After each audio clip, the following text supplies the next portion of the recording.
I'm always sticking my hands in my vagina. What is the major problem, do you think?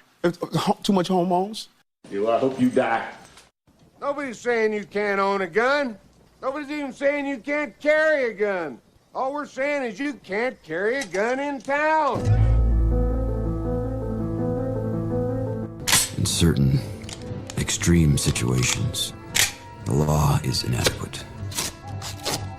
In order to shame its inadequacy, it is necessary to act outside the law, to pursue natural justice. This is not vengeance. Revenge is not a valid motive, it's an emotional response. No, not vengeance. Punishment. Tonight we have a chance to say, yeah, you're right. We're too extreme. We're too wild. We're too out of control. We're too full of our own shit. Or we have a chance to say, hey, fuck you, you're wrong. Fuck you, we're right. Because you have all made it to the dance. Because believe me, this is the dance. Start the show.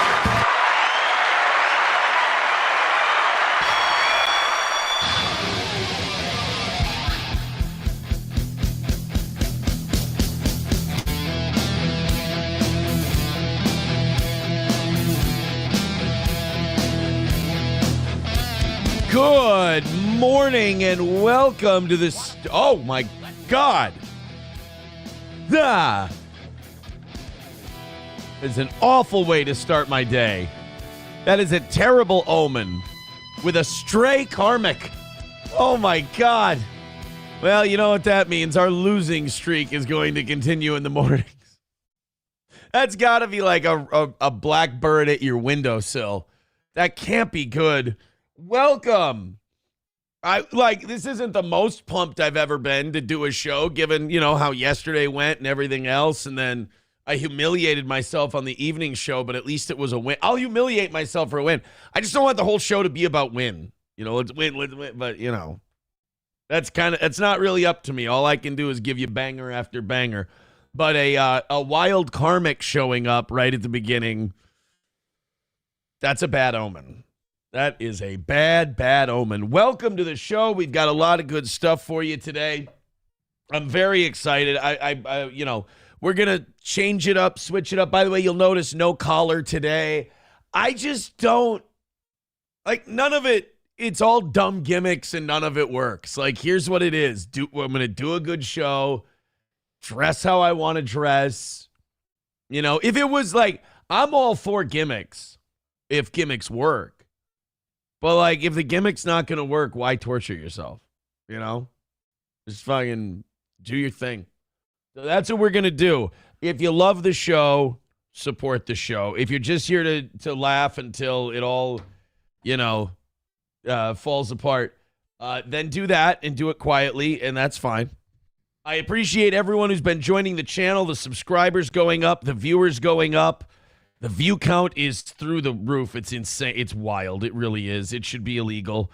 But thank you guys very much. Let's have a great show today. Let's welcome the show early and often, and let's just fucking crank out a banger today.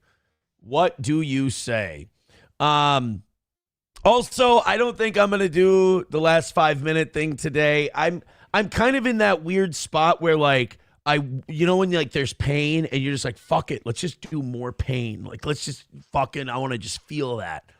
If it's going to be, I just want to take a massive go down in flames L, if it's going to be an L, and just ignore it and just be fuck it. I ain't trying. So guys, show up during the show and let's see what happens.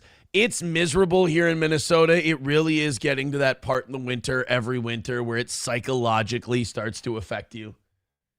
It really is. In August, they call it the dog days of summer. And they got to have a name. There's got to be a name for it in winter. I know the name the word cabin fever comes up. But it's hellish shit. It's God's punishment upon man. It's 0 degrees and the wind is just crazy. And only people who live in cold climates will know of this. Your furnace ductwork popping all the time is just, I can't, psychologically, I don't think I can take it anymore. And then the dog, like, you got a little Chihuahua. They're not the biggest, warmest dogs in the world. He went pee this morning. We get home from SPs, and I always let him out again. I go, Gordon, you want to go outside? Let's go outside, Gordon. And he sits. And when he sits, that means he doesn't have to go outside. And I come up, then I start getting today's show ready, and I come upstairs to grab, my bubbler, my water, and everything, and the fucking dog shit on the floor. Like, the little fucker just shit on the floor. He knew he had to go. He didn't want to go out in the cold. It's wind. What's the wind chill right now? Let's take a look. 21 below. So it's 0 degrees, but it's a 21 below wind chill. And it's depressing. Like, it's demoralizing outside. It's awful. And the dog's just like, fuck that. I'll shit on the carpet. So then I went to make a sandwich before the show. And Gordy always comes into the kitchen when I'm making a sandwich, and I'll throw him a little piece of meat, a little scrap of meat. I didn't today because, like, fuck you. You shit on the floor. You're not going to get a little morsel when you shit on the floor. So it's a shit. The day has started shit. The day will be fine. One of the great things I have, and, SP was talking about this yesterday. She's like, God, you've been, having some misses on the show. I'm like, yeah, no shit. She's like, doesn't that, like, fuck you up? And I'm like, no, here's the way I look at it. All of us have really shitty days at work. I'm the only one who gets to vocalize it, vent about it, get it out of my system, and then move on from it. My missing the mark is no different than you having a shitty day at work. And I think that's why some of you think it's so funny and you think it's so amazing, is because you have these bad days at work. You don't get to do what I do. You don't get to yell and scream and vent about it. You have to, it sucks. It's an awful job. That's why I do this show, is because people have shit jobs. There's nothing they can do about it. And we figure we can entertain you for a little bit. But I hope you think about it today. I really do, because it's that shitty time of year in Minnesota where you're just like, God damn, I want to burn my entire yard, just have a big fire so it's warmer. I hate it. And then the dog shitting on the floor this morning. That just kind of set me off. It really did. That really kind of set me off. All right. So I'm going to, look, we'll do it Kevin Brennan style today. If you've got some good stuff to say, throw it in and I'll do it. But, old KB makes some pay for the pleasure. We've got, and I don't mean to say better show quality wise than him, but I mean, come on. If we're talking about actual shows, dude, we've got content and topics to talk about, and it's not even close. I just kind of feel insulted that I even did that to myself. Lots to talk about today. Horrible day, shitty day. Most of our audience is in Minnesota. They're living it. It's garbage. Vent away. It's the psychological breaking point comes from the fact that it really for an extended period of time, it has not been above 0 for a week. And that will fuck with you. That will, in Alaska, they have that period where, like, it's always dark, and then that period where it's always light, and it causes legit psychological problems with people. When you walk outside and the air is cold, and then there's a 15 to 20 mile per hour wind hitting you right in the face too, it's fine for a day. In fact, when you're a Minnesotan, there's that point where you're like, oh yeah, I'm a fucking northerner, cold weather. That's what we do. Fuck yeah. And you go out there in just a long sleeve shirt and some shorts for a few minutes, and you're like, yeah, I'm a bad motherfucker. But then when it gets to a week, you're just like, all right, fucking enough. That's enough of this shit. I feel that way when we get, like, if we'll have a winter where there's lots of blizzards, where there's lots of snowstorms coming in. And there will be times where I'll literally, it'll be like a psychotic laugh. Like, it'll be the third day of like 4 to 6 inches of snow, and you'll have shoveled 2 days in a row, and you'll just look outside and you'll go, I'm not fucking doing anything. Like, you'll just go, I'm not fucking doing, like, those manic moments where you kind of snap a little bit. You just get a lot of fuck it about you. I get that about the show sometimes. I get that about Snowfall. You just go, fuck it, I'm not doing anything. No, there's absolutely no way. I am getting zero cooperation from the universe. I'm doing jack fucking shit about this. Sue me. Sue me. And then your state's being held up for ridicule constantly because the federal government has basically invaded your state and is doing nothing of the job you voted for. Like, I did not vote for this. I voted for them to actually deport people. They're not. I'm sorry, bootlickers, and I'm sorry I had to give you guys such a talking to yesterday, but I'm right. Don't bootlick. These people are not increasing the numbers from Joe Biden that much.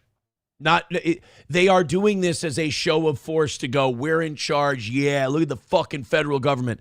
They're literally, I believe that Donald Trump is a billionaire's tool sent to create more division in this country, but paint it as populism. He's been bought. He's been compromised.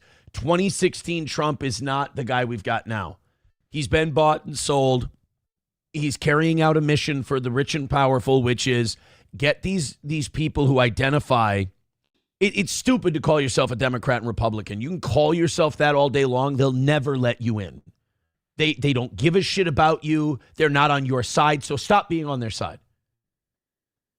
Like this, like his owners have sent him to make people think that he's on their side, but really he just wants them to fight with the other side. The people who are, I'm sorry guys, but Alex Preddy was being ripped off by the same bankers you're being ripped off by. He was being ripped off by the same healthcare companies that you were being ripped off by, the same hedge funds that you were being ripped off by, the same multinational private equity firms that you were being ripped off by. You and Alex Preddy had a shitload in common.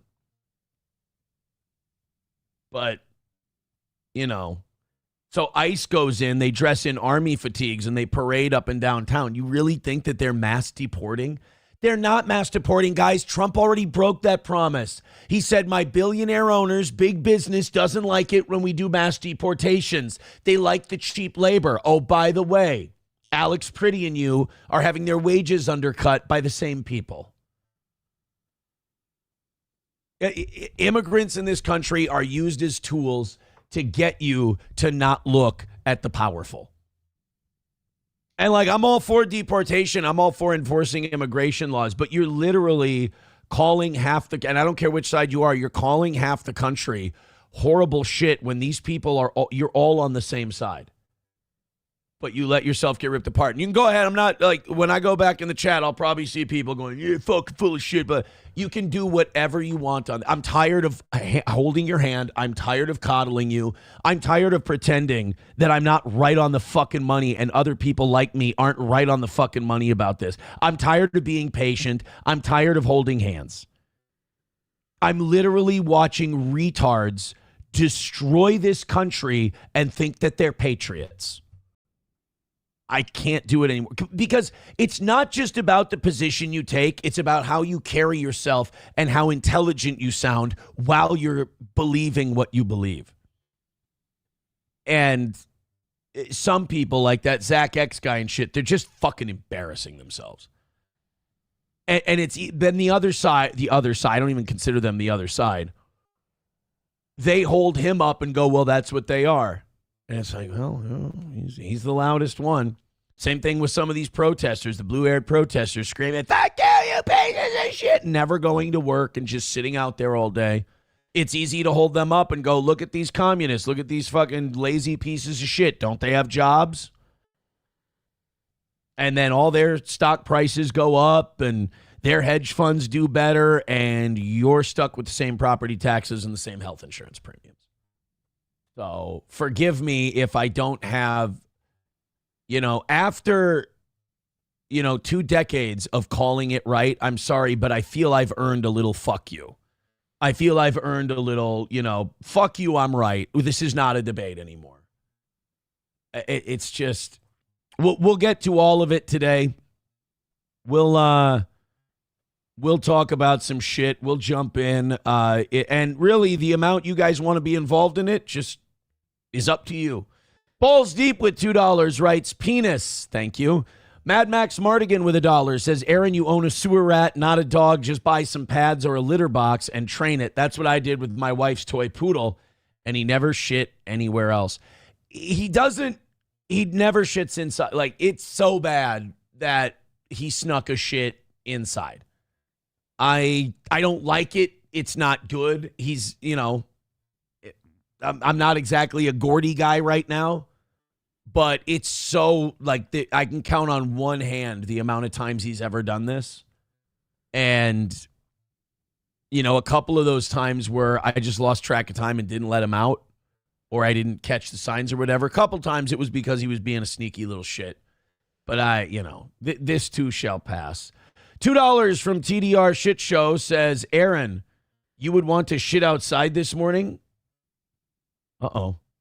I don't think so. The little fucker's balls will freeze to the porch. Yeah, no, it's, I'm going to say goodbye to Terror Dome here. Oh, that's the other thing. We've been like 800,000 views in the last few weeks. I don't need to let people just come in and be like, I'm going to be shitty all day. I don't need you to do that. Like, I don't have to. That feels really nice. The role we're on right now, I can go, I'll just live and die with my guys. How's that? Los Federales with $1 says, Minnesota is looking like Detroit in RoboCop. Your city is a leftist shithole. Pretty and good found out. By the way, Aaron, do you consider yourself a pillow princess? Yeah, no, that's fucking hilarious. You can just think that it's all RoboCop, and like, you can just pretend you don't see because you voted a certain way. That's tribalist politics. You can pretend you don't see what's going on, or you're really that dumb. But I don't think you are. I mean, we're their entertainment. And you think you're part of the fucking team. It's gross. Somebody, too, with $1 says, almost like all the elites get together, have some drinks, and laugh at the world fighting each other like it was back in the day at the Roman Colosseum. Bingo. Bingo. Absolutely. Absolutely. I just... It's hard to not pick a team, but it's more honest, it's more intelligent, and you'd be like, oh, you're being elitist. Yeah, I am. I mean, the fact that you fall for right versus left, the fact that you fall for Democrat versus Republican, the fact that you think that this is the big fight in this country, mostly because you're too scared to admit what the real fight is because it's daunting and it looks like we've lost it already. But this one, you feel like you have some control over it. This is some game that can be won. Congratulations. You're just going to end up being further apart from your countrymen. Cool. And over what? Over an administration that lied to you and isn't doing any of the shit you wanted it to? Said it was going to mass deport. Guys, it's over. They're not. They lied. And it's okay to say that. This ICE shit is performative. This ICE shit. So go ahead and lick their boots. Tell them they can just murder Minnesotans in the fucking street. The people who live in my state. I don't give a fuck what Alex Pretty thought about if he disagreed with me on universal health insurance. I don't give a shit if he disagreed with me on what the top marginal tax rate should be. We had the same home, and they murdered him because he stepped in when these thugs were pushing a woman around. All right? I don't care if she's yelling and screaming. You know, these ICE agents go up to people who are filming and they tell them, you don't have a right to film us? Is that your constitution that you want to protect? Then I'm sorry, your idea of freedom is as shallow as a kiddie pool. No offense. And you need this conversation. You need to hear this. Like, Alex Pretty did nothing to deserve to be shot. And it's so funny to watch right-wingers become anti-Second Amendment now. You know, they went from, fuck you, you can pry it from my cold, dead hands, to, no, I don't know, when those federal agents are out there, they're big and scary, maybe you shouldn't bring a gun to a protest. What the fuck would the Minutemen think of you? What would the people who revolted against the British think of you? You understand that ICE is a lot closer to the Redcoats than you want to think, right? The Redcoats weren't on the colonist side either, but they claimed they were. They claimed they were their countrymen, that they were all subjects of the crown. I'm really, there's a lot of people I'm disappointed in. over this whole thing because they know that Alex Pretty shouldn't be dead. They know it's a bad shot. They know it was evil, but they don't have the fucking balls to look themselves in the mirror and go, yeah, I mean, to put your tongue out and lick boots, the lack of dignity, to sit there and lick boots instead of look at reality. All you got to do is look at reality and call it what it is, a bad shot by some bad guys who should be in jail, who should be up on charges and should be in jail. But the same amount of ICE agents will be brought up on charges as the amount of people in the Epstein files. Or the amount of bankers in 2008. It's the same play over and over, and you make excuses for it. You're a battered woman. Honestly, the people who need to hear this conversation, you're honest to Christ a battered woman. They're force-feeding you shit, and you're smiling and asking for more. It's gross. Fuck you, dude, with $5 says, remember, Aaron, sunt a gunt. You know what? You're right. I forgot about sunt a gunt. Thank you for the $5. Fuck you, dude.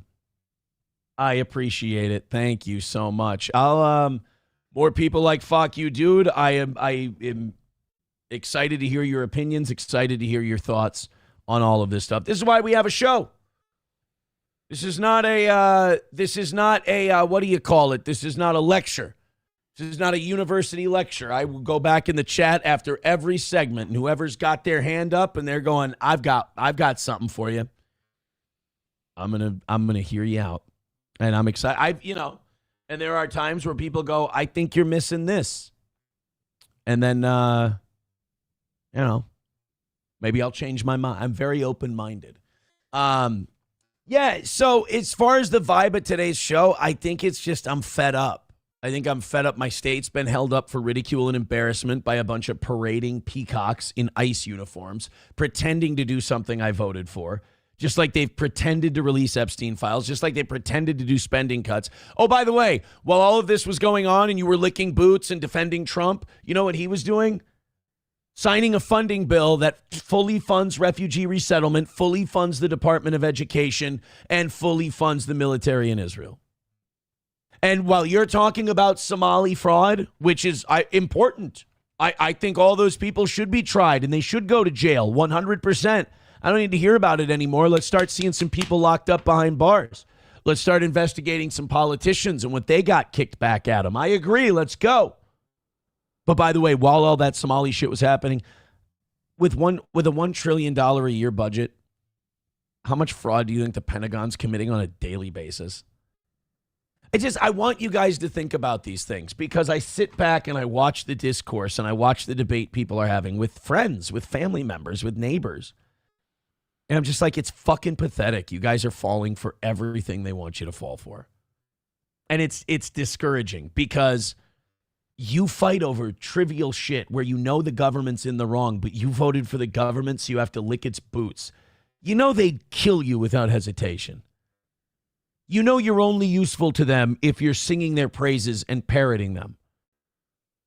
They will fucking kill you if you're an inconvenience. These are not people who respect your constitutional rights. ICE agents are going around telling people they can't call them Nazis because that's instigating and they can detain them for that. ICE agents are going around telling people they're not legally allowed to film them in public, which is horse shit.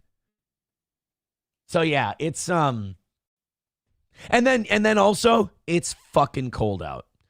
Freak with $10 says, hey, Aaron, remember when farmers pulled rifles on federal agents because they weren't allowing their cattle to graze on land during the Obama administration? Cliven Bundy. I like Cliven Bundy. I think Cliven Bundy was fucking based. He's racist as all hell. I mean, he was and that's the other thing the media and the government do. They're going to sit there and they'll character assassinate people they can't out-argue. Like Cliven Bundy is a great example. They went, oh, look at how racist this Cliven Bundy's been. This Cliven Bundy guy, have you seen how much racism was in this guy? It's like, yeah, I don't care. What about the fact that there's all this federal land that they won't let cattle graze on unless you pay them? This guy, his fucking cows couldn't eat. He had to pay the king a ransom. so that his cows could eat grass. That sounds like a free country to me. That sounds like some old England shit. Somebody, too, says good old shooter clip. All right. What's a good old shooter clip? Oh, yeah. I can't play too much of this for you to. Think about Here, all this I can play the audio. On just as a preamble.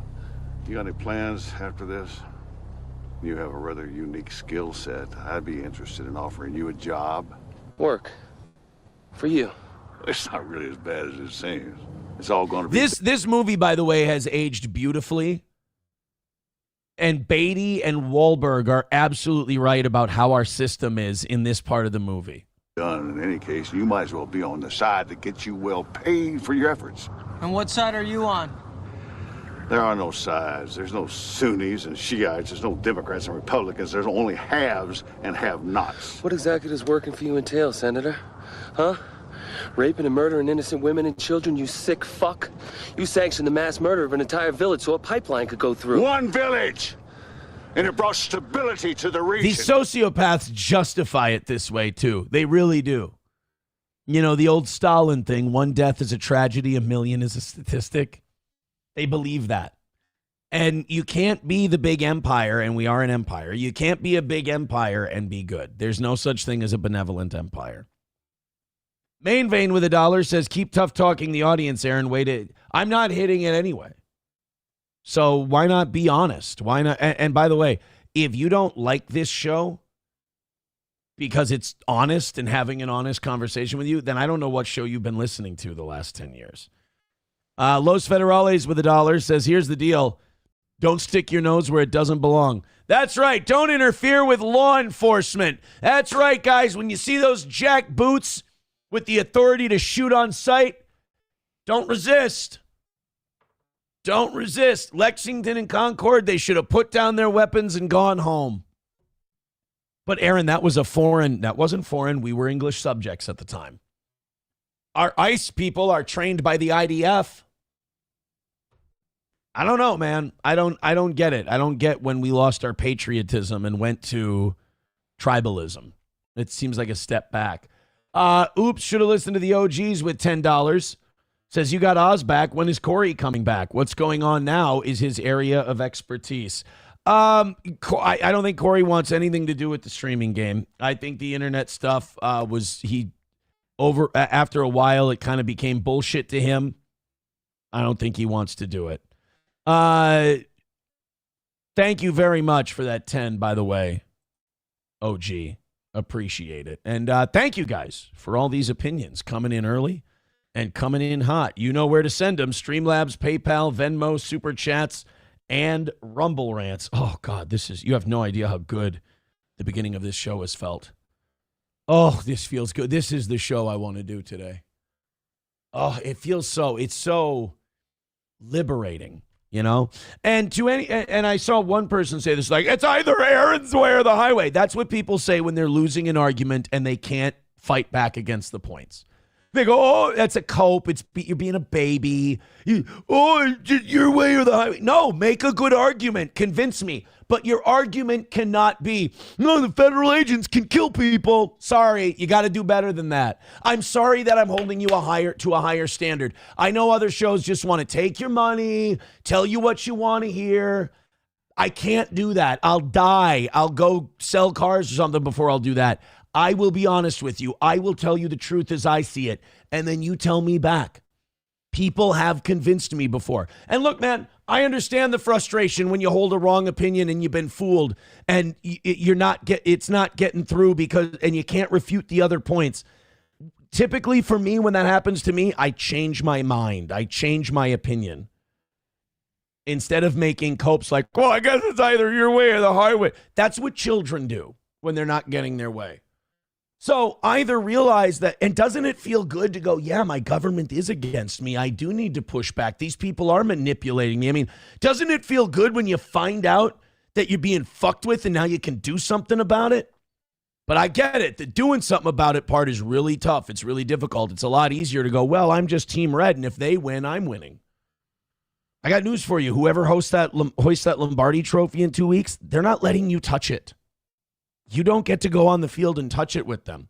It's a fun distraction, and I love football, and I love to root for my team, and I want them to win. But I ain't on the field winning the game. Same thing if Ice shoots a guy. Just because you go, oh, yes, sir, Master Ice. Yes, sir, Master Ice. You should have shot that Jewish man in the face, Mr. Ice. That doesn't mean that your life got better. It doesn't lower your insurance premiums. It doesn't lower your property taxes. And if your ears ain't open and you can't hear what I'm saying, hopefully you catch on eventually. Plankton with $1. Plankton says you didn't resist in your own case. They said you said they trampled your rights. Sounds rather bootlicky. Yeah, go through that helped formulate my opinion. The things they teach you about our system don't fucking exist. It's a big con. It's a big lie. They got you by the balls.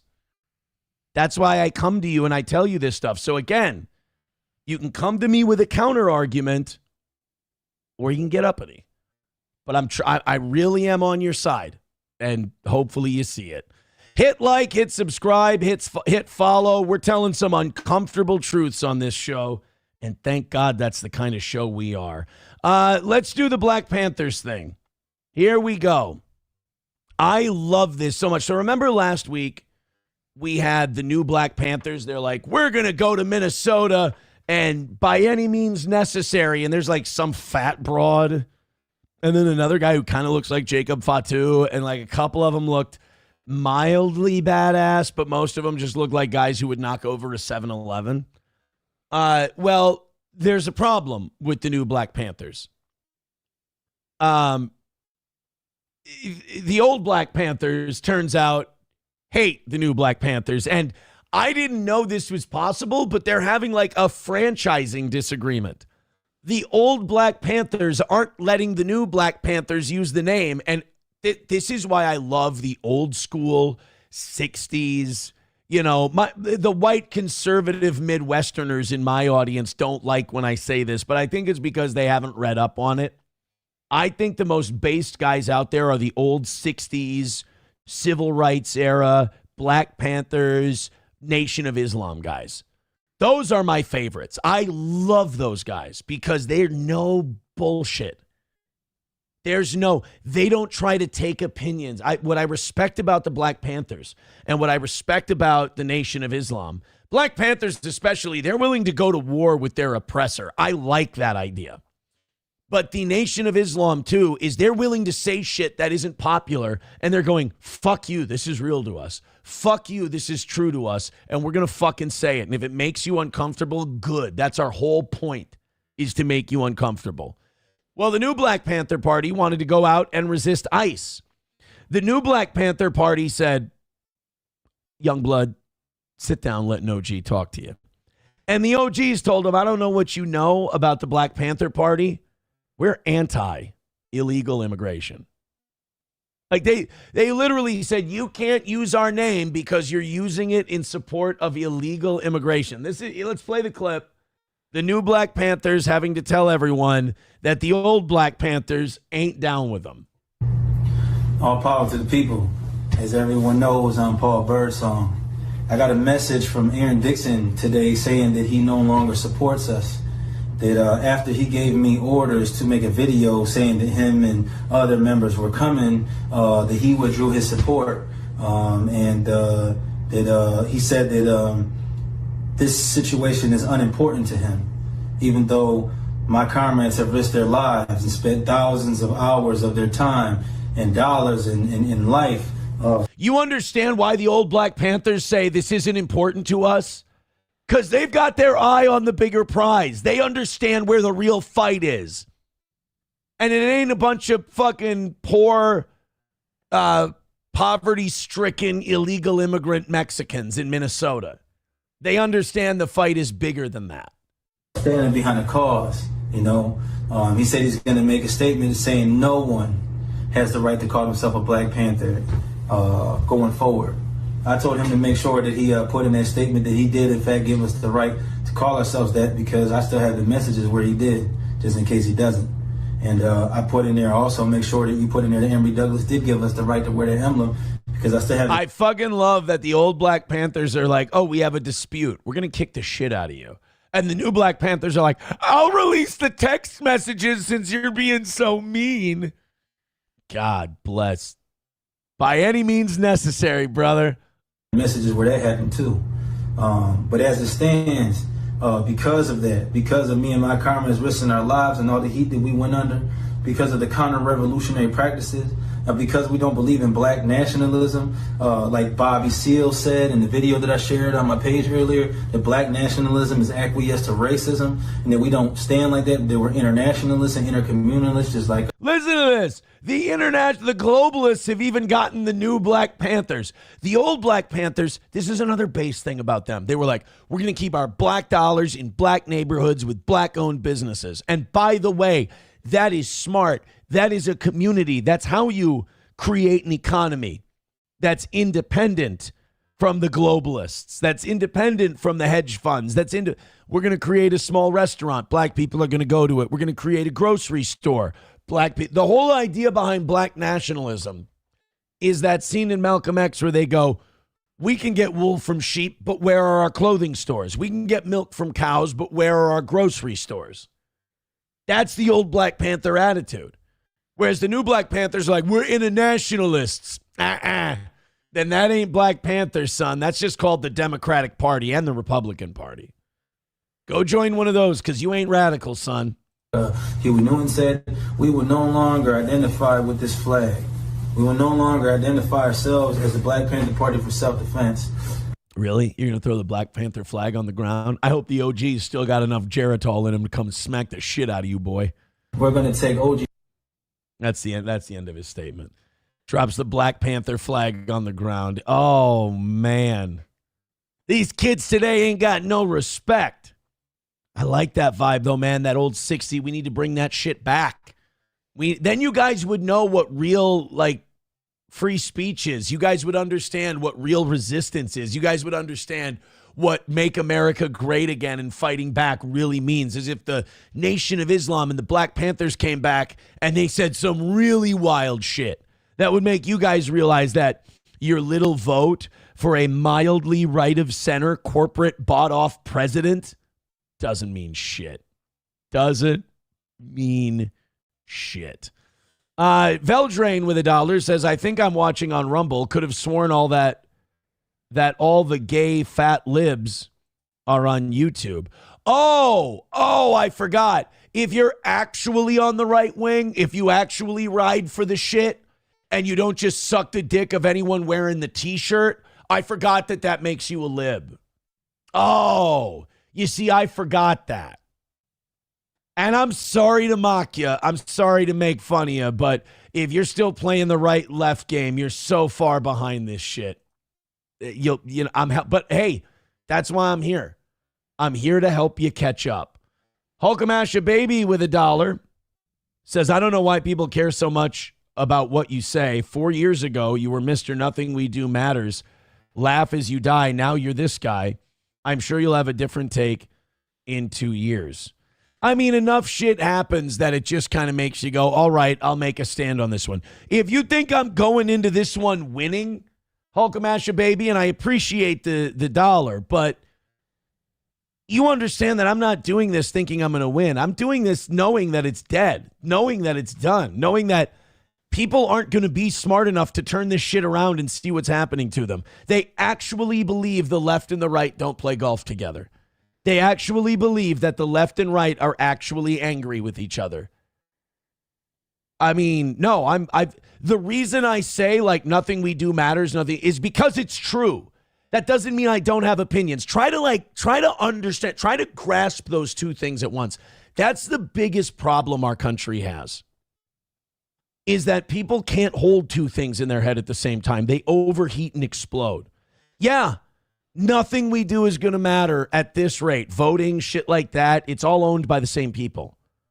You got to dig deeper if you want anything to happen. But I don't think we're going to. I mean, it's weird that you think that's somehow changing my opinion. No, that's having the same opinion and going unless something changes. I don't understand how that's tough for you to grasp. TDR Shit Show with $2.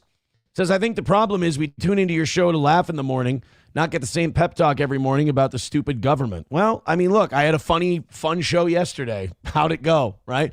Look, historically, I just got to do the show I want to do. And if there's an audience for it, there is. If there isn't, I've said for the last 10 years, if there's not an audience for what I do, I will walk away. I will take the L and I will walk away.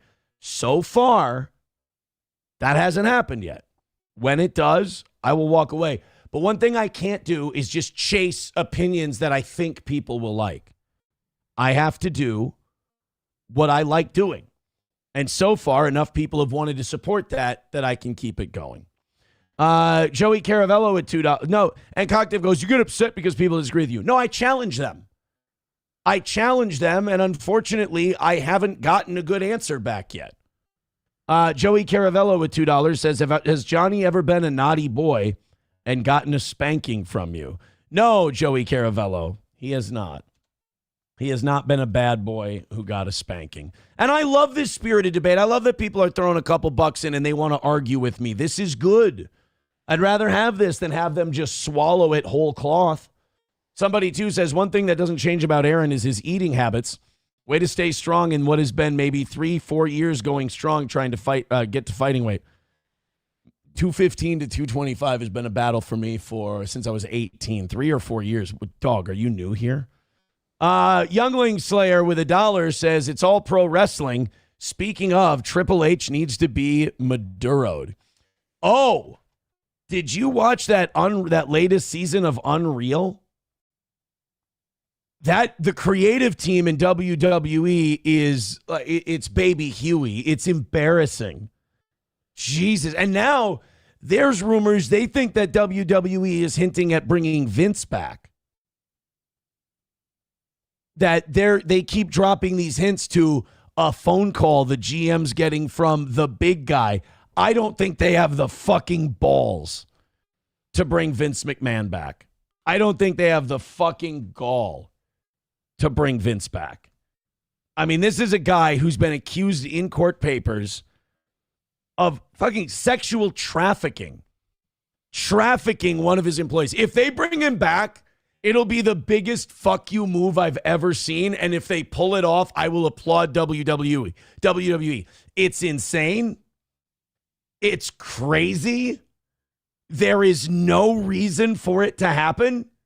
It is so dangerous from a corporate standpoint that I will respect it. That kind of reckless fuck you decision making is something I appreciate. On a Wall with $1 says, I don't have to listen to someone who agrees with me all the time. That's boring. Exactly. And I make a lot of people uncomfortable because I don't go along to get along. I always have. Everything I've done since I started talking into a microphone. And so far it's worked. And I apologize if that upsets you. I'm proud of that. Thank you, On a Wall. And thank you guys for the lively discussion on today's show. Yeah, you guys got to quit with the crybaby. Well, if it's not his way, it doesn't matter. No. We're having a discussion right now with a lot of listeners. Just because you don't like the answer doesn't mean that it's his way or the highway. No, you got to work hard and you got to think and you got to come up with good points if you want to convince me. Sorry. I'm not. I know you're used to listening to Ben Shapiro and shit who just come up with slop lines and repeat them back to you. I think a little harder than that. Let's go to Tucker Carlson. This was a pretty based point. And I hope he follows through with this because one thing that's kind of annoyed me about Tucker is Tucker will have this, he'll have this moment of clarity and then he'll kind of back off it a little bit. Like I've noticed Tucker hinting a lot at like the psyop that pornography is, the psyop that OF is, the psyop that all these things are. And you know exactly what he's trying to say. Or he'll say like, I don't like other countries seemingly controlling my government and telling it what to do. But he'll stop short. And I feel like Tucker still has that 1 foot in the mainstream still, and he thinks they're going to welcome him back. They hate your guts. They want you dead. Fox News, CNN, they hate you. They don't want you back. So just say what you're saying. This was a point he made about the Republican Party. And I don't know, who is this Jamie Mitchell that tweeted this? Founder of Gays Against Groomers. Well, that's, I mean, who can't be for that? Being against groomers. By the way, Gays Against Groomers Why do gays have to specify that they're against groomers? Can we talk about that? Okay. America first, anti-woke, left and right, pro-Israel, proud Jew designer. Okay. So she posted this because she's mad at Tucker. Guys, I want you to listen to how this woman talks and then tell me if you don't see any of this same bootlicking in you and if it kind of makes you sick. This Jamie Mitchell posted this clip of Tucker and said, hey, J.D. Vance. So she's tattling.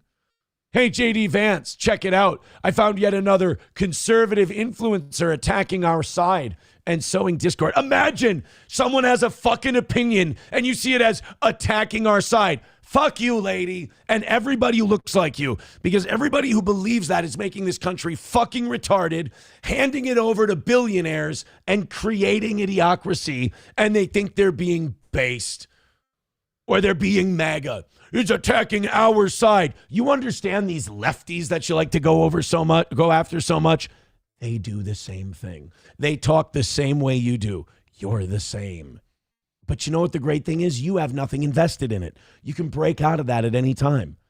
It's attacking our side and sowing discord. So this is the clip from Tucker. This Jamie Mitchell writes, how very disgraceful. We eagerly await your condemnation. So she's tattling to the vice president via Twitter, trying to get Tucker in trouble like he's his fucking dad. Ugh, these people. And on the Republican Party, which is almost to the point where it's just useless. Yeah. And I'm going to have to oppose it because I hate them too much, but because they're such betrayers. But anyway, in the Republican Party, it's like, you a socialist? Are you from Mondani? No, not really a socialist. Just, I don't want any more dollar stores. I don't want high density housing in my neighborhood. I don't want any more fucking strip malls that nobody goes to. No more karate studios and vape shops. Like, how about no? Oh, you socialist? You don't believe in the free market? Because you bribed a fucking county commissioner to build more garbage? You don't even live here? Mm-hmm. In a normal society, we'd like burn your strip mall down.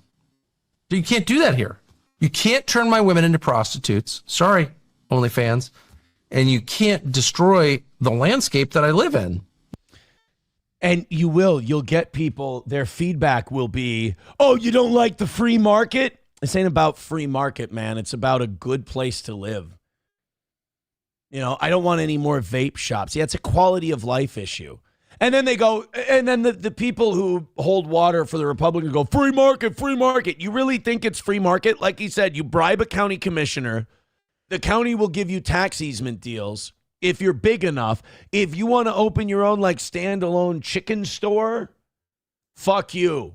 Pay all the fines, pay all the fees, pay all the permits. But if you want to build a giant factory, all of a sudden you don't have to pay any of that stuff. We'll put you to the front of the line. We'll even give you tax abatements and tax easements. When I was working in Litchfield, there was a place called Minnesota Rubber that came in with this big expansion, and they didn't have to pay any property taxes. Meanwhile, every other little business that opens up, they do. And the government said it's okay because the conditions for getting these tax abatements are that they're going to add, like, let's say 500 jobs. You know how many jobs they added? Less than 10% of what they said they would add.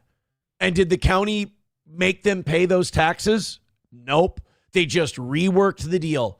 Is that the free market? Please. If you want to be a Republican and you want to stand up for that shit and say that opposing it is somehow socialism, then I guess fuck you, I'm a socialist, because I think everybody should be playing on the same playing field in the free market. I believe the free market should be free. It shouldn't be special access because you're larger. That rigs the game. And then they go, well, they're a big job provider. Okay, fuck them. Let them make them pay the same way, and they'll still be a big job creator because they want to do business and make money. The government bends over for these places that are going to open up anyway. Or don't make the small businesses pay all the regulations, fines, and taxes. Give them the same deal you give the big guy. Because the 5 people that the chicken place employs, they're going to spend money too. So Tucker's absolutely right.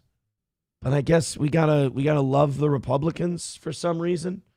By the way, as you can see, it's not quite 7. I'm sorry that I left Johnny on the screen there. Still got about 15 minutes before Johnny comes in. But like to listen to Tucker say, like, I don't want any more fucking vape shops. I don't want any fucking more strip malls with garbage in it. And then this woman writes it to J.D. Vance and goes, oh, look, Tucker's going against Republicans. Dude, if the Republican Party burned down, that would be really good for this country because a real right-wing party will come up in its place. You understand the Republicans now, their job is to bullshit you while they continue to just be Democrats?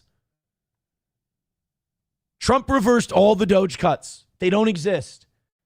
Trump voted to fully fund the Department of Education. It hasn't been eliminated. You haven't gotten any money out of these tariffs that he's promised you. You haven't gotten the Epstein files. You haven't gotten a balanced budget. You haven't gotten trade deals. You haven't gotten mass deportations. You haven't gotten any of it. So, I'm sorry, what do these people do? Oh, by the way, all the trans shit still happening as much as it always did. Like, the line that Republicans are progressives driving the speed limit is accurate. Do you want a real right-wing party? Then the Republican Party has to die because they're barely center-right. No. How about no? That's not crazy, is it? No, it's not. I mean, no. And you can't take all my tax dollars and then refuse to do anything about child molestation. Like the whole reason you exist, county commissioners, is to protect my daughters from getting molested, but you won't because, like, why? And see, you know what? And that's when I go off on shit like this and I know it's righteous, this is how I feel the rest of the world reacts, or like the chat will react or whatever. It's like, no, don't wear that face. Fucking say something about the shit I just said. And don't give me Republican Party talking points because those people don't care if you live or die. Tell me what you fucking think. Like Bill Hicks said, tell me what you feel. Speak from your fucking heart. Don't tell me what you think Tom Homan would applaud for you for. Tom Homan doesn't give a fuck if you drop dead. He doesn't know who the fuck you are. So tell me what you feel. Don't tell me what the TV or the computer told you to say. What do you think about what that guy just said? Do you agree with it? Because then these Republican shills ain't for you. Let's go to a few more people. Joey, because the audience input, very important on all this stuff. Joey Caravello with $2 says, Aaron, did you know Johnny's wearing his dead grandma's thong that she died in right now? Well, I mean, if you're saying that to like snitch on the guy, I mean, that's just, that sounds like a good way to honor your loved ones. You know? It's just, I mean, are you criticizing a guy for loving his grandmother? Is it bad to love your grandmother? I didn't, and also, you're snitching on him right now. So now you're ratting out Johnny, you're snitching on Johnny, and all you're telling us is he's a really good, loyal, and committed grandson. Wow. You know what? This is kind of like when you're a little kid and you like think it's going to be really cool if you tattle on somebody and then you tattle to your parents and then they punish you because they're like, hey, you don't go snitching and ratting on people like that. Oh my God, Aaron complaining, and Aaron just, not a very fun mood of the show today. Almost 600 already, and we're not even at 7 o'clock. Hit like, hit subscribe, hit follow. Thank you for being here. Let's have a great show today. Thank you to the chat for being so involved, but keep that energy up. I would appreciate it. Let's bring Johnny in now because I don't want to start a new segment and then wonder and be like, oh shit, do I have to do this timing? What do I do? Let's just bring him in now. Good morning, sir. Good morning. How are you doing? How was the protest you went out after the show? I said we had to get a W for me to go. I wasn't fucking going. I'm not gonna fucking eat shit and then go. I don't know, man. I thought what? I'm sorry. Thanks, though. No, I know today's show I was starting to really feel a rhythm, and then you basically called me out, and now people are gonna be like, "Oh, you fucking piece of shit, didn't go down to your protest." I appreciate it. That's very nice. You're welcome. And also, thank you for following the show you're on so closely that you even know whether or not I was down at the protest. If I was down at the protest, it would have showed up on the channel, and there would be hundreds of thousands of views. like the last one. I was doing other stuff yesterday afternoon, as I will be today and tomorrow. Did you do a show yesterday? Yeah. Then you would know if I was down at the fucking protests. Why would I know if I did a show? Because you work for the show and you would know if we had like 100,000 views on something. My channel doesn't tell me what's going on with yours. I just mean like if I'm working on a show, I know what's going on with that show. Like, so you would have known and you would have been like, holy shit, we had 200 some odd thousand views on a fucking protest deal yesterday. No, I'm not gonna fucking take one in the shitter and then fucking go, oh, you know what I should do? More free content. I wish I did this for free. Oh, how great it would be to do this for free. But no. Right. This has been my dream since I was in middle school to be a broadcaster, and I get to live it every day. So the struggles of taking hard fucking L's every goddamn Monday are just part of living the dream. Okay. Unfortunately. No, and a fucking amazing show so far this morning, like fucking crushing it this morning, crushing it yesterday. I hope you guys feel like being part of it. Please and thank you. How was your show yesterday? What'd you talk about? People, I heard people say they were like, Johnny was being cunty today, but they never provide me any timestamps. Cunty? Yeah. All I do on my show is like talk about less, like I've been trying to do less serious stuff. I pretty much said I didn't want to talk about the shooting because I thought the guy shouldn't have been shot, but the stuff we all talked about on Monday. And so I kind of repeated some of that stuff. As far as cunty, I don't know what they would be talking about. Joey Caravello says Johnny was very passive aggressive. Yeah, that's Joey Caravello. I don't really care about him anymore. He's not happy because he's not happy because my chat has kind of gotten sick of his shtick because it's stupid, it sucks, and it's like a one-trick pony. Constantly going, look, I did a flip. Look, I did a flip. And after the 1,000th time, we're like, yeah, I don't give a fuck. So he's not happy. People in my chat were like, like people who are mods and stuff were just like, I've got this ban hammer and like, I don't want to be that guy. But, Joey really, it's enough, man. And so he kind of left. And so I guess that's why he thinks. Oh, so it's personal. Probably for him. Well, that makes sense. I didn't actually do anything. Like I said, it was my chat. They didn't really care for him. Oh, so he didn't tell me that. But he didn't say that he was unpopular with the crowd. It was one of those, one person said, I'm getting sick of you and your bullshit. Like, because all you do is these stupid, nonsensical, weird, like, I'm a 3-year-old and I think this is funny because I said naughty parts. Haha, I said he pissed in your asshole. Like, so, and everyone was like, all right, I'm kind of sick of this, like, this tard. And then one person said it and then, like, everyone raised their hand and went, yeah, me too. Okay. And I went, I'm indifferent. So that was, I guess that was the cunty part. Joey Caravello with $2 says Johnny's chat equals one gay mod who can't take a joke. Thank you for the 2. When who told the joke? You don't think it was you, do you? Do you think that's a joke when you do this thing where you just say like I say a gross thing? Johnny's where will you eat this person's asshole? I told a joke. That's your Joey Caravello impression. It's dead on, right? No, because the correct impression would be, would you piss in this person's ass? All right, wait a minute. Are you telling me that this audience thinks they're really funny, but in reality, they just repeat the same horseshit and they don't understand that they put us in the spot of being really nice to them because they're paying customers and we fake laugh at them and then here's the problem I have is that a lot of these people do a hack bit over and over and then I'm really nice and I laugh and I go, well, that's good. But in reality, I'm like, this is fucking terrible. Like, this is hack, this is shit. And you never get a thank you for it. You never get a thank you for being nice. And they'll be like fans of yours for years. And they're like, you fat gay fucking fucker. And you'll be like, all right, it's not funny. It's not particularly good. It's not interesting. It's not clever. It's not creative. But I'm going to go along with it because I want to be nice to you. I don't want to hurt your feelings because you're probably more sensitive than I am. And then there's never like a thank you, anything like that. And it's like, so what? Especially for free. Like, you don't get to do that shit for free. Yeah. No, I think I even said it on my show. There's no length of time we're putting up with a bit eventually. It's like, oh, no. I've put up with it long enough, so I'm allowed to go, I'm sick of it now. Now, if like I said, if you're a paying customer, I'll smile and laugh through the whole bit. You talking shit for money allows me to talk about the news and goofy shit all day. Right. The news and the goofy shit is powered by your money. So if your money comes in, I don't talk about your money. I get to talk about the goofy shit in the news that you like on the show. That's another thing I try to get people to understand. Like, Aaron, I don't like this. I don't like that. Pay to change it. You're in total control. Pay to change it.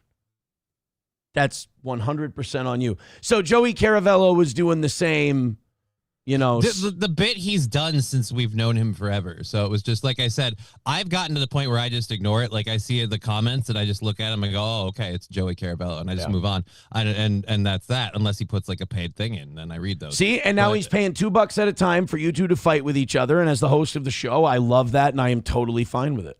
Yeah. And so, yeah, like I said, what it was is what one person in the chat said, you know, I'm kind of getting sick of this. And everybody else went, yeah. Joey Caravello at $2 says, you think I'm serious? I do it to bait. Ha. I do like the show, though. Johnny, I think you're okay, too. Well, there you go. He's trying to give an olive branch, if you will. No, I don't think you're serious. I just don't think you can come up with anything better. So this is what we do. I just also realized this is your only outlet because you know you can't do this and like you really want to do this in real life. Like, hey, Tom, how was your morning? Oh, you pissing people's assholes. Like, that doesn't work. My thing is this. You know, people, they cope when you kind of confront them on this and they don't take the right lesson because they're just trying to protect themselves. The lesson we're trying to teach is be creative, switch it up. Yeah. I like the funny shit. It's good. It's just that you put me in an awkward position when you run the same bit into the ground and even the audience thinks it's gay and sucks and it's unfunny, but because you're paying me, I'm going to laugh and treat you with respect. But then when you're like, well, fuck you, you piece of shit, it's like, okay, well, let me tell you what I do for you all the fucking time, now that you mention it. Rexstart parody account with $2 says, we're not saying you can't do a hack bit. We're not saying you can't do a hack bit over and over. We're just saying you can't do a hack bit over and over without a dollar amount behind it. Yeah, that's a great. See, Billy Idol gets it. I don't know why she doesn't get it. Thank you guys very much. That was I like that. That was spirited. Streamlabs, PayPal, Venmo, Super Chats, Rumble Rants. Join the show. Be a part of it. Mikey Two Milk says, "Oh, Mod's going crazy today." Oh no, that's 100% me. No, you're either going to be a fan of the show. I mean, to watch people exercise their psychosis and their projection. I'm sorry, I'm above that. My show's above that. You know, go do that to your shows you watch that have 90 people watching. I don't need to humor you. I know that upsets you that I don't need to humor you.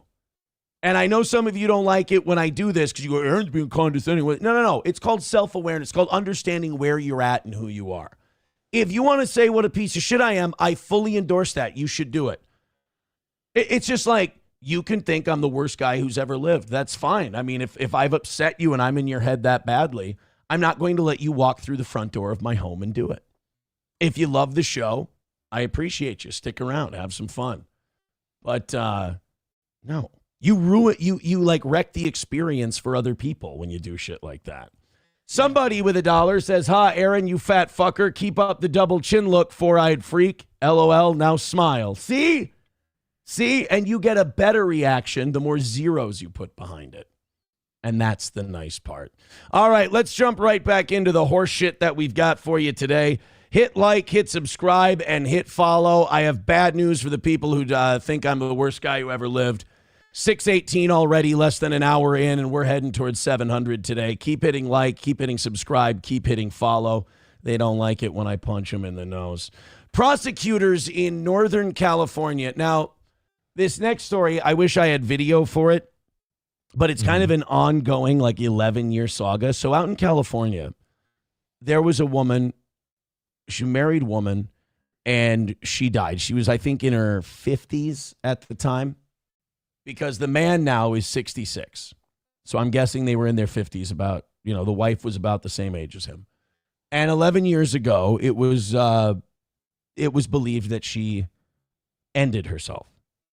Okay. Sorry, YouTube. I'll try to be sensitive because, we're all 9 years old. That's another thing I don't get about YouTube. Like, I label my channel not safe for kids. Right. And they'd be like, you can talk about adult stuff. You still can't say rape and suicide on YouTube, or you're under the threat of demonetization. Now, they don't demonetize you all the time, but they threaten to do it if you use those words. It's like, God, we're fucking grown-ups. This is embarrassing. But it was believed that this woman offed herself. And the husband played the grieving widower and the whole thing. Well, now prosecutors, more than 10 years later, have charged her husband with murder, alleging that he killed the wife and then staged the suicide. Now this, I mean, evil, terrible, don't get me wrong, all the disclaimers. It is really hard to get away with killing someone. I don't know if you know this or not. Never tried, so it's really hard for like a normal person with no law enforcement or forensics background to kill somebody and get away with it. Mm-hmm. Damn near impossible. So for this guy to make it look like someone K'd themselves, I mean, and you're saying in a weird way it's impressive? In a weird way, I'm impressed with the guy because for 10 years he got away with it scot-free. That's impressive. Did you think he would ever get caught then if he made it 10 years? No, that's just it. That's what kind of sucks and makes me feel bad for this murderer is that I do. I feel bad for him. Poor killer. Well, she's not going to undie. Right. And like, we've already lost her, so why should we lose him? Once you get to like 18 months, I feel like life has gotten back to normal. And you're like, oh, man, I got away with that one. Oh, man, I took care of all my problems. And even though I had to do a dirty move, like I got away with it. And now I can just live my life. He probably cashed in a life insurance check. Oh, no, a lot of those you don't get for doing yourself in, do you? Yeah, no. Most of the time, life insurance, like, it's not our fault if you take yourself out. Shoot. Well, damn. Well, either way, he feels like he got away with it. It should almost be illegal for the government to hear me out. Murderers should get away with their kill if you can't figure it out within 2 years.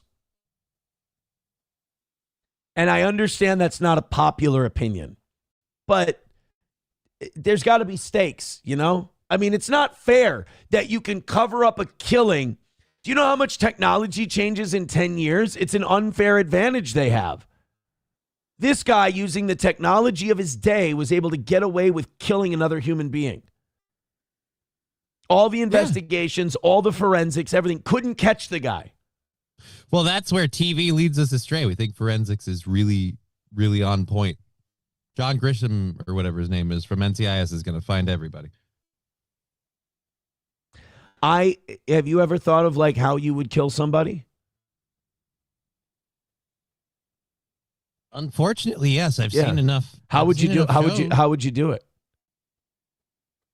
Well, I mean, I'd get a tub of sulfuric acid. So, regardless of what you do with the somebody, you gotta sludgify the body. You gotta liquidate. That's one thing that I think it was Breaking Bad taught me. Yeah, you gotta turn it. You gotta turn it into a liquid. It's a lot harder to bring a like a Ziploc bag up to the jury and go, Your Honor, ladies and gentlemen of the jury, this is all that remains of Kim. And it's just, no, you can't do that. So don't say her name. Oh. But I thought about this while this is unfortunate that this popped into my head, but I thought about it while I was in Menards with my kids this weekend. I thought about how I would kill somebody. And it's because I've been rewatching Breaking Bad because SP's never seen it. This is the coolest. I've never done it this way. We watched Better Call Saul until the black and white last 3 episodes. Okay. And now we're going to watch all of Breaking Bad and then go and watch the rest of Better Call Saul. Like, we're going to watch it in timeline, as it were. So I guess maybe I've been thinking about it a lot. And while I was walking through Menards with the kids wanted to go look at the light fixtures. You know, the light fixtures section of Menards is really cool. Mm-hmm. And they wanted to go look. And while they're doing that, I'm ashamed to say I was not totally present because I was mapping out how I would kill a guy and get away with it. Now, are you ready for this? This probably wouldn't work, but I think it's kind of interesting and good. Drop gun. And here's what I do with the drop gun. So I beat the living hell out of the person. I beat them to death, whatever. I make it look like I just really kind of, went nuts. I can't use a weapon of any kind because then it looks premeditated. And then I take the gun in their hand with gloves on, hold it, and I fire like 2 or 3 shots into a wall behind where I was. Okay. I might have to. So it was self-defense. I'll probably have to sit them up, hold their hand up, because the angle that they shoot from has to make sense. If I shoot at a wall and they go, well, this was shot from an angle where the guy would be on his back, that's going to look bad. So I would have to stage it in a way, maybe stand him up, fire the shots into the wall and say, well, he fired on me, and then I was able to tackle him, and I just continued to beat him until he was dead. I think I could get self-defense on that one. It sounds like a lot of work, but if you could pull it off, maybe. That's what I mean. I don't know. Here's, like I said, we've all been misled by TV, NCIS, or not NCIS, excuse me. What is it? CSI. Fuck, I was saying the wrong one. CSI. Like, CSI in particular has led most of us astray to this idea that, they can run tests on everything. That takes forever. Takes forever, and it's not as like we can reestablish exactly what happened. No, that's not how it works. Yeah. $2 from Joey Caravello says, Johnny, you better behave or I'll be forced to kick your ass. It will show what a tough guy I am. That's true. I would think he's a tough guy if he kicked your ass. Yeah, he's going to be really badass for beating up a cripple. No. Hear him out. I think it would be badass because that means he fought through the obvious guilt that he has, or he fought through that societal guilt we have placed on him that cripples can't talk shit and get hit. Well, it's getting hit is one thing, but it's like beating my ass and saying it proves what a big tough guy you are. I'm like, look, even if I deserve it, it's taking candy from a baby. You're punching a cripple. No. I think if he does that, that's kind of hardcore because you're running your mouth and you're only doing it from the safety of, well, I'm a cripple. He can't do shit to me. So Joey busting through that societal block, that brick wall we have, smashing through that and going, no, I'm going to treat him like everyone else, which that's the goal. And I'm going to beat the fuck out of him and teach him a lesson. I would be more impressed than if he beat up Charles Barkley. Okay. That would be impressive if Joey Caravello kicked the shit out of you. That would prove he's I understand where you're coming from. I yeah. can't say that I agree because in this scenario, I'm getting the shit kicked out of me. So I understand why I'm people. less impressed. I understand why people wouldn't agree. Oh. I can understand why people don't see things my way. It's like, in Frost Nixon, where he's like, but I understand some people don't see it that way. That I'm fully, as you know from doing this show with me this long, I'm totally fine with swimming upstream opinion-wise. Yeah, I know. So, I think, beat the fucking shit out of Johnny if he's talking shit. It's really cool. It's a base thing to do. Wow. By the way, I haven't had anyone comment on whether or not my idea would work, on whether or not the way I would kill someone would work. I mean, you got to admit, I'm putting the work in. I'm doing it with my bare hands. Yeah, you're lining a lot of stuff up. I mean, I guess it depends how hardcore the investigators are to really make sure they got the truth or just accept what they see. Because that's the thing. Accept what they see, they're going to take it. You brought up the NCIS and stuff like that. That's a really good point. Is those guys don't run tests on local murders and shit. Those tests are really expensive and they take forever to come back, and the matchings and everything else. If they can have a good explanation of what happened, they go, okay, let's go with that story. Let's lock it in. That's what happened. Let's, open and shut. Sheriff slapped judge slapped the sheriff on the back and said, supper's waiting at home and I got to get to it. That's the night that the lights went out in Georgia. That's the night that they hung an innocent man. Don't trust your soul to no redneck Southern lawyer. The judge in the town's got bloodstains on his hands. If you will, baby. Fire truck Thiva with $10 or $5, excuse me. I'm dreaming now.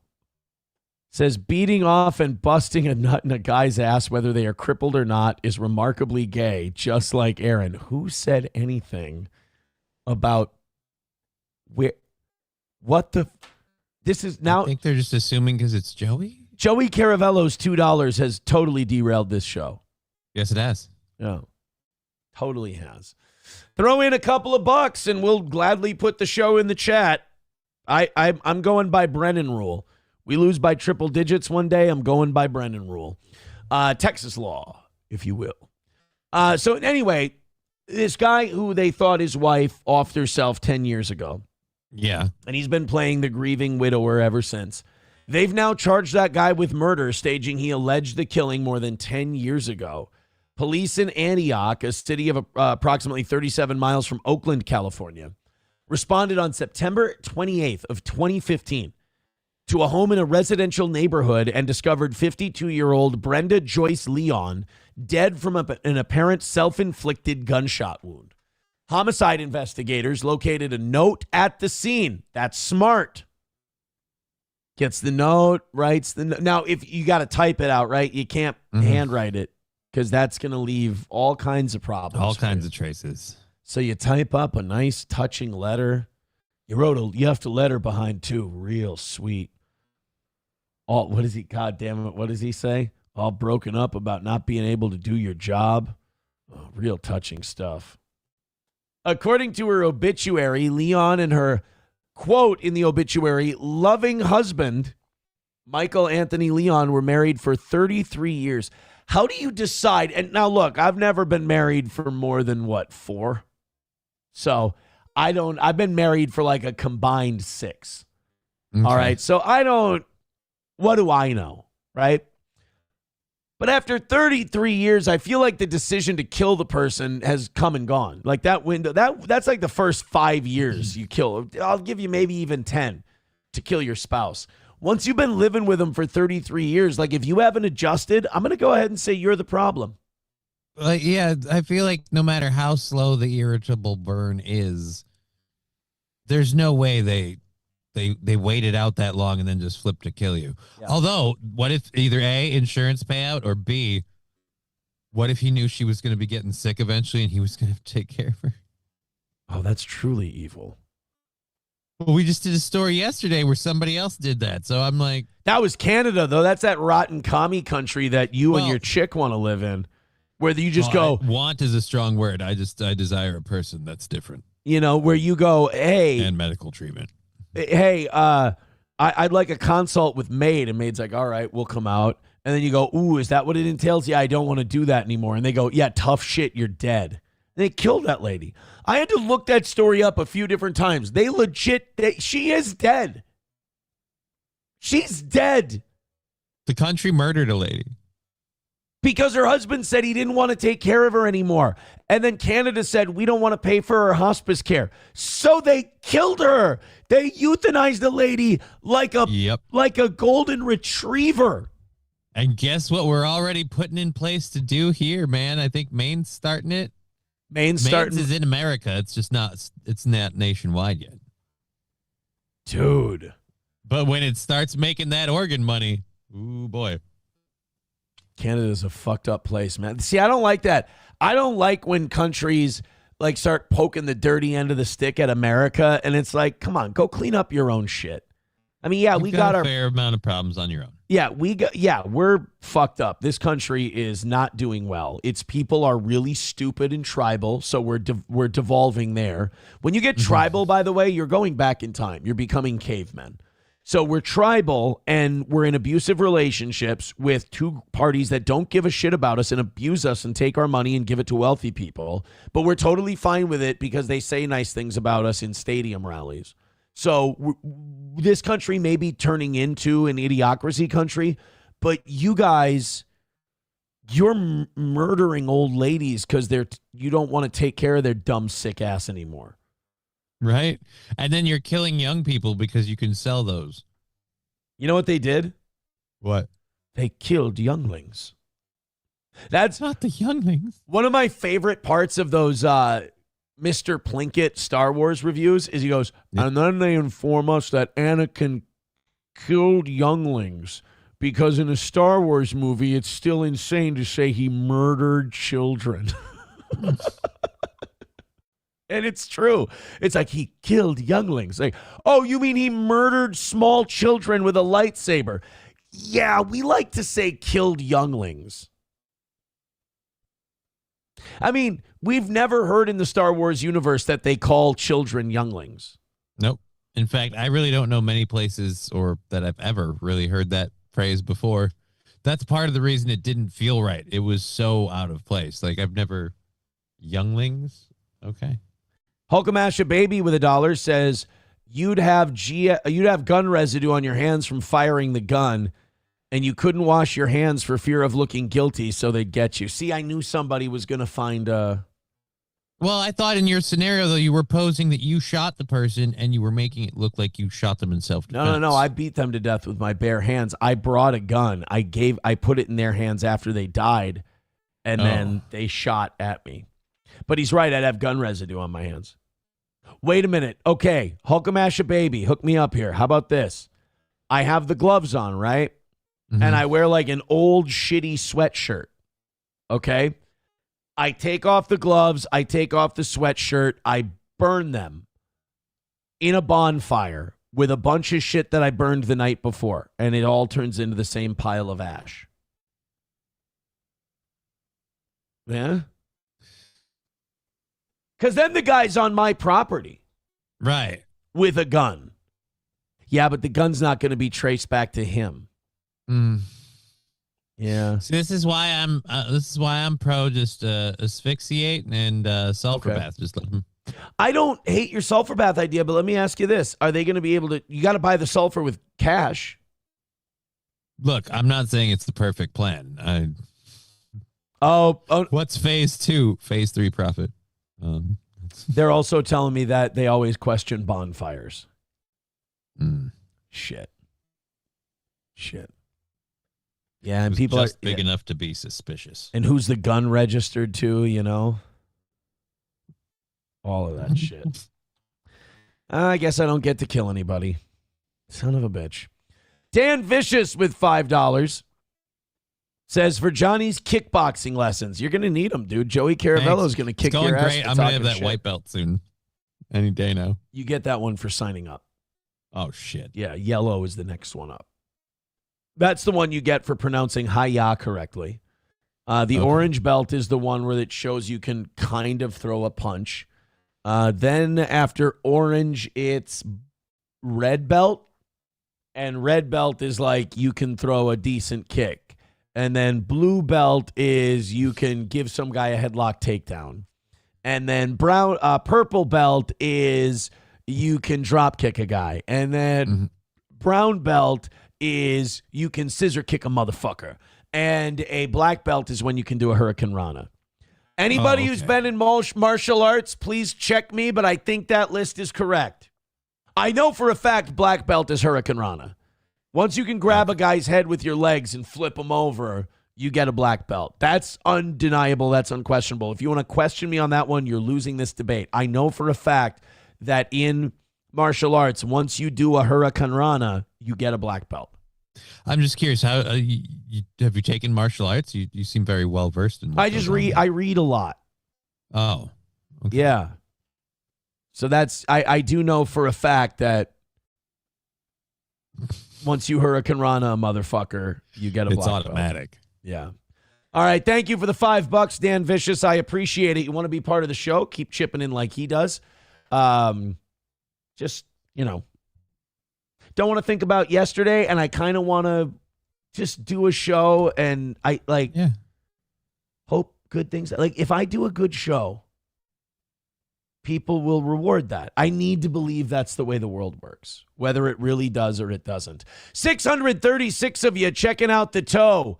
Keep it going. Hit like, hit subscribe, hit follow. I'm liking where things are heading so far. Don't let this be the peak. We were in the 7s yesterday, almost 8.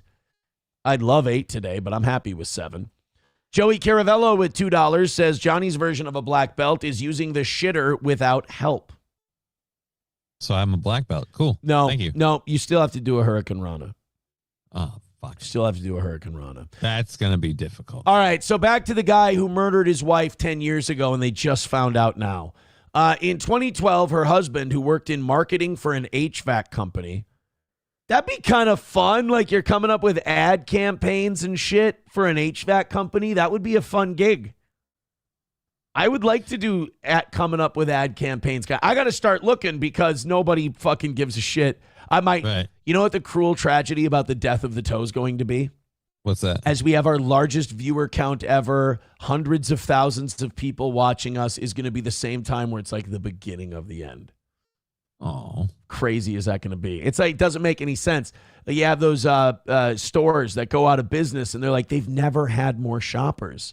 It's like, yeah, but the people who ran the company were illegally trafficking illegal aliens. They couldn't afford to keep making the clothes. So what are you going to do?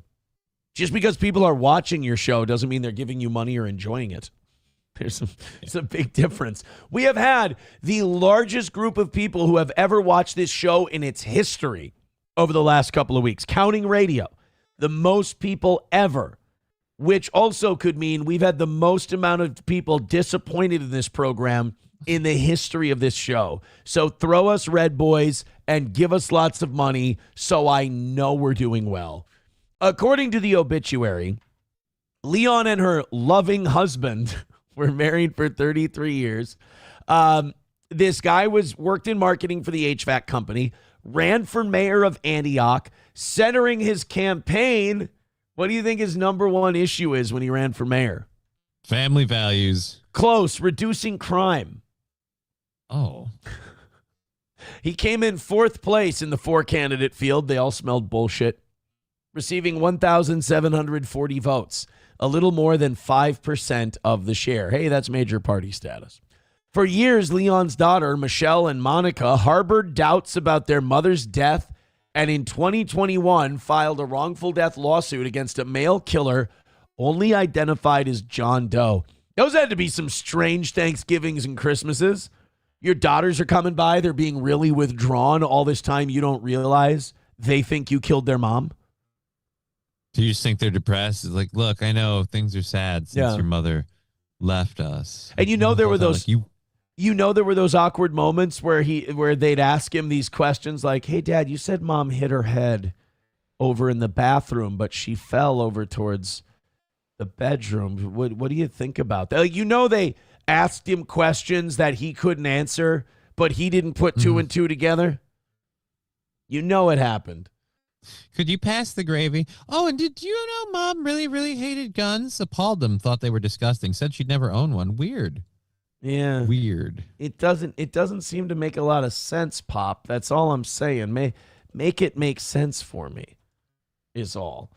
By the way, I just have to I hate updating. I got to do something different with the standings too, because I think it takes away from the show.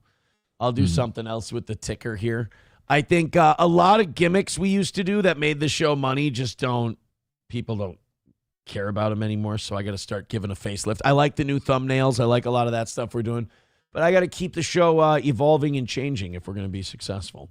In the suit, they claimed the killer staged the scene and faked the note before law enforcement made it to the home. I mean, it's so weird that like the daughters figured it out, but this is what I mean. Like, law enforcement doesn't do CSI shit.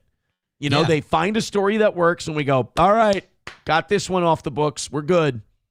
Unless the coroner says the cause of death doesn't fit what he's being told. Right. But if he's like, no, that makes sense, and they say this looks like it makes sense, it's going to go down the line. Dude, the guy's facing, he was being held on $1 million bail, appeared in court yesterday, and he's facing 50 years to life in prison. I've been told that California doesn't do shit to people. Oh, they make up for it once in a while. They also found previously unknown digital evidence that tied him to the. Oh no, they have proof. Unknown digital evidence that led to them. Somebody took their happy hunting photo. Something happened. They got a hold of something in his computer. You're never as careful as you think you are. But I Google searched in private mode. Dude, here's what you have to do. You just have to stop. You know, you just gotta. Don't kill people. I guess is what the long and short of what I'm trying to say. When you get that urge and you're like, I fucking, like, this is why they invented divorce. You know, like, I know you've been married 33 years, but it seems like the kids are grown up and everything else. I just, he takes his contracts very seriously. Death do you part. It's the only way out. I mean, killing a motherfucker shit ain't gonna be me. Killing a motherfucker is a really, like, risky option. Like, it's such, I don't know what the benefit would have to be for me to attempt to thread the needle of killing, because you don't want, I'm operating under the assumption you don't want to get caught. Right. He tried very hard not to. So every one of those goddamn dried turkeys. The amount of effort it would take to cover up killing someone, what's the benefit to you? I mean, that would have to be a huge benefit. There would have to be at least $4 million on the line for me to attempt to thread that needle. Because if I get away with it, I'm $4 million richer. If I fail, and like, the risk of doing nothing has to be like something really bad is going to happen to me. Okay, we defrauded somebody out of $4 million, and this guy's going to go to the police and tell. So either I kill them, and if I get away with it, I keep $4 million and nobody ever knows what I did, or I let him live and I'm going to prison. Hold on. Well, that's a big sneeze. Now, if I get caught, I go to jail for murder, but that's okay, because if I didn't do anything, I was going to go to jail for $4 million worth of fraud. So, yeah, it wouldn't just be, oh, I've been living with this bitch for too long, I got to take her out. Like, that doesn't, the risk and reward there is way out of whack. Leaving is totally an option. Right. I don't know. There's some sort of weird, like, we stuck it out for the kids and somewhere it got deeply personal and it festered. So we're about to get into the Minnesota stuff now. You know, the title of today's episode, Did Trump Surrender to Minnesota? It looks like he and Walz are coming to a deal, and they're sending the big guy, Tom Homan, out here to kind of oversee the drawing down of ICE in Minnesota. Look, I think even the Trump administration, even though some of you let them gaslight you and you're flag waving for them, even they know that shooting of Alex Pretty was fucked up. Yeah. Even they're going, look, we can't, even Trump said yesterday, we agreed, Tim Walz and I agreed, it can't keep going like this. Like, this is unsustainable. So they're coming to a deal. And I think that is the Trump administration capitulating and saying, look, we really stepped in shit here. We really fucked up. I think even the Trump administration is probably surprised at how many people are licking their boots on this. While I think the majority of people think this is fucked up and that shooting was bad, it's still surprising to see how many people think that the government's going to give them a treat if they follow their bullshit. I mean, first of all, Kristi Noem went on TV and lied. She went on TV and said Alex Pretty was going to mow down ICE agents. Alex Pretty would not have gotten involved in that whole thing at all had ICE not abused a woman. ICE took this woman, and on a cold day where the sidewalks are slippery and full of ice, they shoved the woman really hard. She could have cracked her head open and died. And then he jumped in? And then he jumped in. Impulse. Again, just impulse. He saw a woman being hurt. He stepped in. 7 guys had him down on the ground. He was not a threat to anyone. I do believe, and we don't know for sure because the government keeps fucking lying to us, I believe that the agent who took the SIG off of him, carrying it by his side, it accidentally discharged with which the P320 is known to do, and then that's when the shots came out. Yeah. That's what the video seemed like. Yeah, that guy did not deserve to die, and everyone kind of knows it's fucked up, but they're worried that, you know, their favorite conservative influencer isn't going to agree with them if that's the opinion they have. So Trump had to talk to Walz yesterday, and they had to agree that it's time for this to stop. Now, first of all, I can't imagine ICE is getting a lot done the way shit is. Like, a lot of this has been performative. And if you check Trump's, deportation numbers, they're only slightly higher than Biden's. So we've got all this performance. We've got all our tax dollars being wasted. We got 2 people dead. We've got nothing to show for it. And all in all, the deportation numbers are just a little bit higher than Joe Biden's. It just I really feel like sanctuary state or not, Minnesota isn't really the big go get 'em place. There's other places I feel like would be more. Again, we have 150,000 illegals here in total. This is about Walz ran against Trump and Vance, and Trump's mad that he lost Minnesota by such a small margin, so he's making us pay. That's what a lot of this is. We're not the first state that you go to. California or Texas is. But Trump talked to Walz yesterday. Homan's coming in to see the drawdown of all this shit, and hopefully things can go back to normal. We're going to go over this Carolyn Levin shit and all this stuff in just a little bit, but first, we run on your generosity. Hit like, hit subscribe, hit follow, but for God's sake, if you enjoy our show and you like it, click one of the links, Streamlabs, PayPal, Venmo, Super Chats, Rumble Rants, etc. Joey Caravello with $2. Thank you to everybody who's giving money today. If you want the show to be in the chat, throw a couple bucks in. Joey Caravello says, want some inside info? Trump is only cooling it down due to threats from FIFA over the World Cup. I thought they moved that to Rome already anyway. Well, no, I think the World Cup is still in L.A. Where is the I know that like two of the teams that are in the World Cup are not. It'll be jointly hosted by the United States, Canada, and Mexico from June 11th to July 19th. Never mind. Yeah, we still got it. Still got that World Cup. So Carolyn Levitt went on TV yesterday. She had a press conference, and she talked about this call that Trump and Walz had. Now, the only reason Trump and Walz are making a deal is because both of them have been damaged badly by this, and both of their approval ratings have been tanking since this whole thing started, which makes me, that is one thing that gives me hope, is that at least people on both sides are starting to see through this a little bit. And both got, usually it's one guy looks like the guy standing up to the other. One goes up, one goes down. They're both going down, which I think is a good thing. This is what Carolyn Levitt had to say about the Trump-Walz phone call. Number one, Governor Walz, Mayor Fry, and all Democrat leaders should turn over all criminal illegal aliens currently incarcerated in their prisons and jails to federal authorities, along with any illegal aliens with active warrants or known criminal histories for immediate deportation. Now, that's the thing that could have stopped this all from happening in the first place. Right. If that's the thing the state of Minnesota would have done, which, by the way, is like the default. It's normal. You have to declare yourself a sanctuary city not to do that. So if the state of Minnesota would have literally just done nothing and just done the status quo where the police arrest a guy, find out he's here illegally, they call ICE, and ICE comes and gets him. No riots, no protests, no people shot, nobody dies.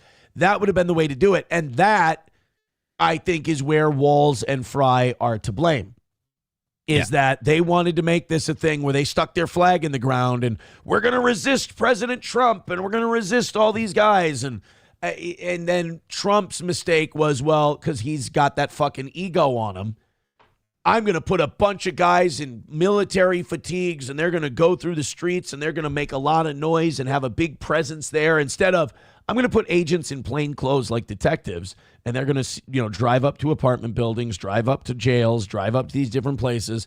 They're going to go get guys quietly, not make a big deal of it, and make this a very surgical operation. To me, the way Trump handled Minnesota is the way Bush handled Iraq.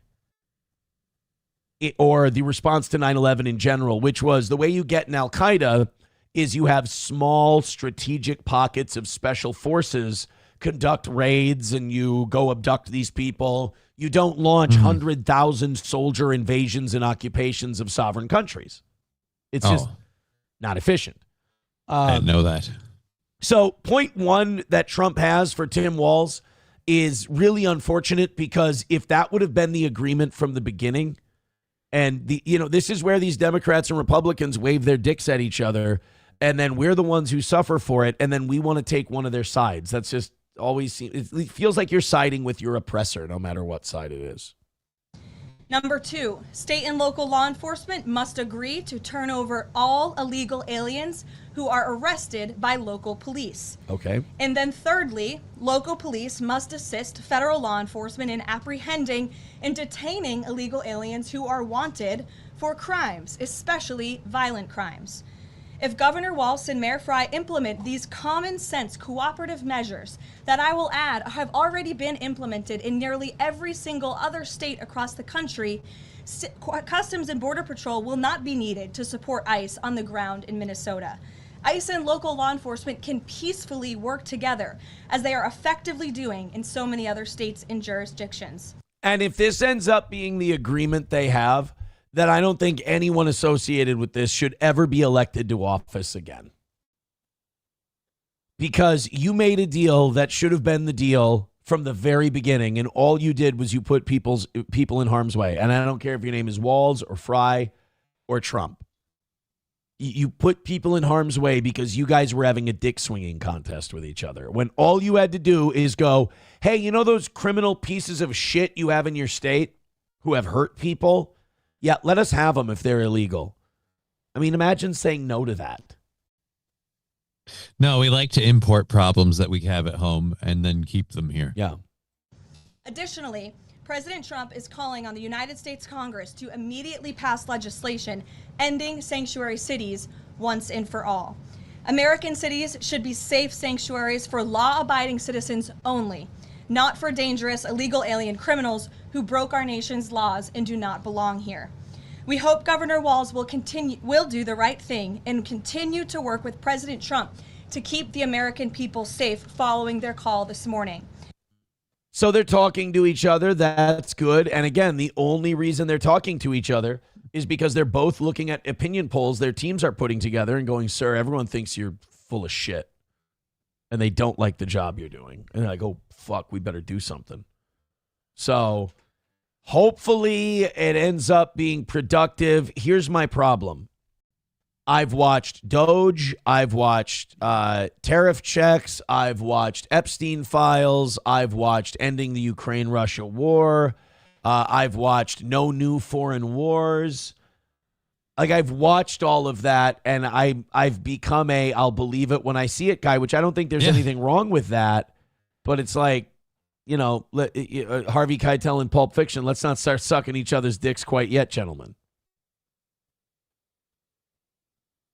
It's kind of tough because a lot of people were hoping things would go differently, but now at this point, so many of them haven't that I don't think there's going to be any change. Like the whole them talking, I'm like, I bet they've been talking the whole time.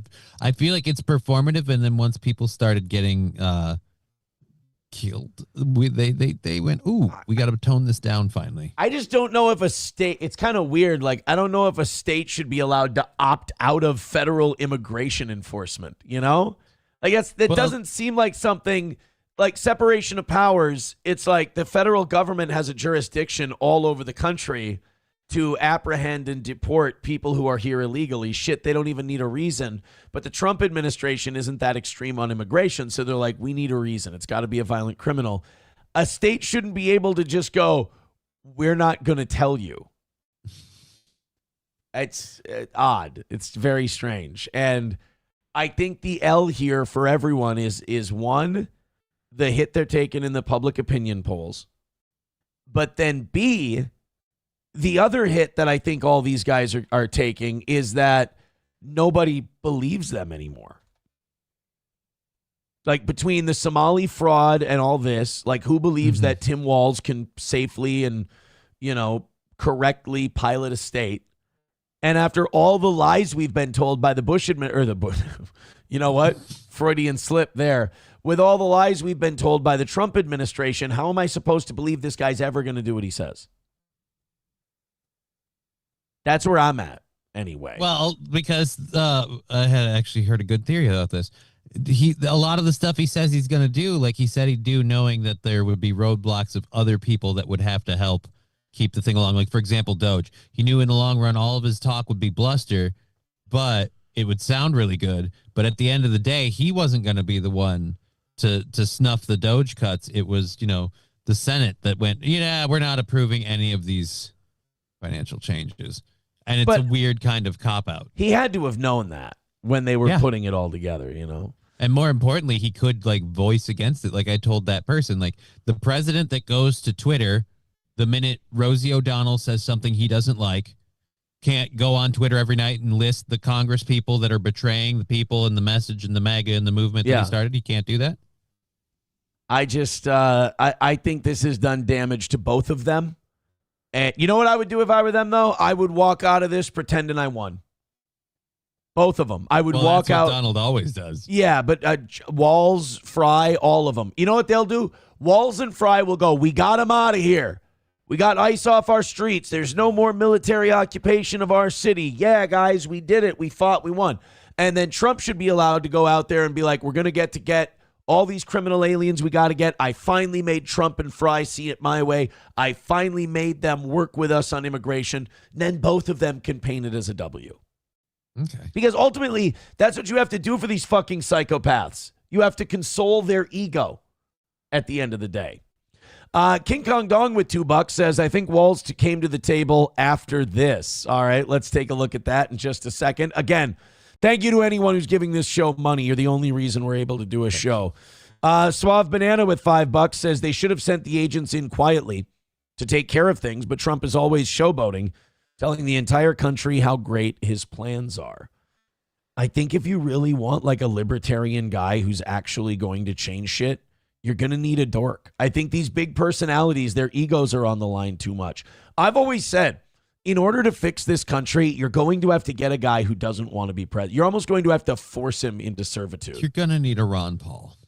You're going to need someone like that, and you're going to need to force them to do it. Like, I don't know, I have a family. I don't want to get shot for doing the wrong thing. Get the fuck in there and do the things you keep talking shit about. All right, fine. Hey, guys, great news. Your likes and your follows are working. 703, that's 2 days in a row in the 700s. Thank you. And, you know, that's even with Rumble down about 30 people or so. YouTube has been picking up. We're starting to see a little more viewer count numbers, especially after the show's over, from those live streams. Nice. So I appreciate that, you guys. Rumble, you pick it up a little bit, and I think we're going to get, we might hit that 800 number today. Hit like, hit subscribe, hit follow, but the thing we really appreciate is you guys supporting our show with your dollars. Streamlabs, PayPal, Venmo, Super Chats, and Rumble Rants. Let's go ahead and do that. And, you know, hopefully we can turn our luck around here today, because I don't like yelling about money. I think what's going to happen is long before Steel Toe runs out of money or long before, you know, Steel Toe misses all its goals or whatever, I will probably just like feel pathetic and gross and sick of asking. Mm-hmm. And, you know, just hope something, you know, I'll bail myself out with something else. You know, that's how I envision me walking away from this thing. Is I'm like, you know what? It's not fun anymore. It's a telethon. You know, the last 5 minutes thing I can do, and even that I'm going to scale back because it's gross and I don't feel good. Right. And it takes a really good show. Here's my dream. I'm really hoping people after 5 or 6 years, and I know this probably won't happen, but after 5 or 6 years, people go, hey, let's just all, hey, thanks for the show. You know, thank you for the program. Like, I don't mind you know, my audience has always given me shit and jabbed, and we've talked a lot of shit, but it's like, you know, a little that you appreciate what you're doing does mean something to me, and I do appreciate it. So just letting you know, do with that what you will. Maybe you'll just go, you know, you're a faggot, fuck you, I don't care if you go away. But like, that appreciation does feel good every once in a while. So hit like, hit subscribe, hit follow, but again, you know, show your love for a good program. Thank you very much to, let me make sure I always, Gay Cuckling with $25. Thank you, Gay Cuckling. I appreciate that. Wanna fuck? Let's fuck! JS with $1.99 says, get a job selling cars. This show stinks. You're here, bitch. You're here, baby. You're here, baby boy. Go ahead. Now do the cope thing where you go, I'm just here for laughing. Shut up. You're lying. Cope. We sniffed out the cope. All right, let's keep that going. What Gay Cuckling did, keep doing that. And then I don't even ever have to talk about it. We can just, because we're interrupting a good show. Right. To do that stuff. So there was this report yesterday. This is what I mean by like show prep for me on this news stuff has now become like a 24-hour-a-day thing. It's not like sitting down, grabbing the stories for today. It's now like... You got to keep up on what's going on minute by minute. It's being on Twitter. It's reading everything. I've got to watch how I curate my shit, though, because I don't want to get too much right-wing horse shit, and I don't want to get too much left-wing horse shit. That's why I always click on as many Jimmy Dore posts as I can, because he's a wildcat. But yesterday, I'm looking up stuff, and at about 2:30 in the afternoon, Greg Bovino is out. Greg Bovino and his agents are being reassigned. They're leaving Minnesota. This sounds like it's a response to all the Preddy shit, and the pressure's getting to him, and they're going to get him out of there because it's a bad look for us. Mm-hmm. Then I literally, dude, I see all the bootlickers like Nick Sorter and Cam Higbee. They're like crying on Twitter over this. They're going, no, this is not fair to Mr. Bovino and Commander Bovino, and we have to do what we can to let the administration know we love Commander Bovino, and this is a win for the left. And I read this shit, and I just go, God damn it, man, have some fucking dignity. Like, have some self-respect. We've got 2 protesters dead. I don't think anybody won. Like, I want illegals to be deported, but I am not going to sit here and cheerlead a guy who has already shown he doesn't give a fuck if he kills me or not. And when he does kill me, he'll lie about me after he kills me. Like, that's kind of what got me about the Preddy thing. It's like, imagine that happening to your family member, and then they lie about your family member. This is why I've never been able to understand why Americans can't understand why Islamic terrorists might want to kill us. Like, they're a bit like, oh, they hate us for our freedom, or they're attacking us because they're crazy Muslims. No, we've been constantly butt-fucking these people in their homes for 70, 80 years now. And the only thing they can do, they've come to the realization that I have. The only way you can truly fight back against people who have their boot on your neck is to threaten their life. And that's, so they're playing the game. They are fighting a fight against people who won't stop fucking with them. That's why it is so frustrating to talk foreign policy with some people, where they go, oh, actually, Aaron, Islam is going to come over here and take over. It's like, America, it's going to take over. Shut the fuck up. Yeah, maybe if those bullshit NGOs that are supposed to be pro-us quit bringing them over, then maybe we could stop the demographic shift. But you got to stop that from happening. Everyone thinks if you hate Muslims enough, the They'll Jewish just go home. Yeah, the Jewish NGOs will stop getting paid to bring them over. By the way, Trump is going to sign that bill into law that fully funds NGOs and refugee resettlement to the tune of $7 billion between now and September. $7 billion more dollars for refugee resettlement in the next 8 months here. Trump's going to sign. Hey, guys. Hey, America first. Remember, that was why we picked him.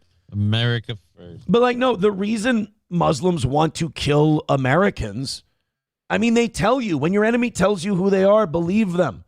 They're like, yeah, you support Israel and you fuck with all of our countries and you fuck with all of our governments and you overthrow them. And we're trying to send you a message to get the fuck out. I don't imagine government agents shot your brother. Let's say you love your brother very much. Government agents shoot your brother dead.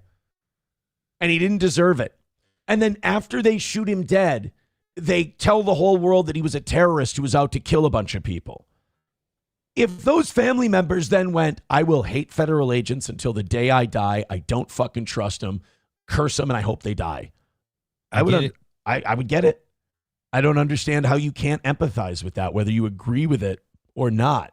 So the fact that a Nick Sorter would be like, Mr. Bovino, please don't go. It's like, we've said this numerous times. Even if you're like me and you believe in immigration enforcement, ICE is not an entity to be supported.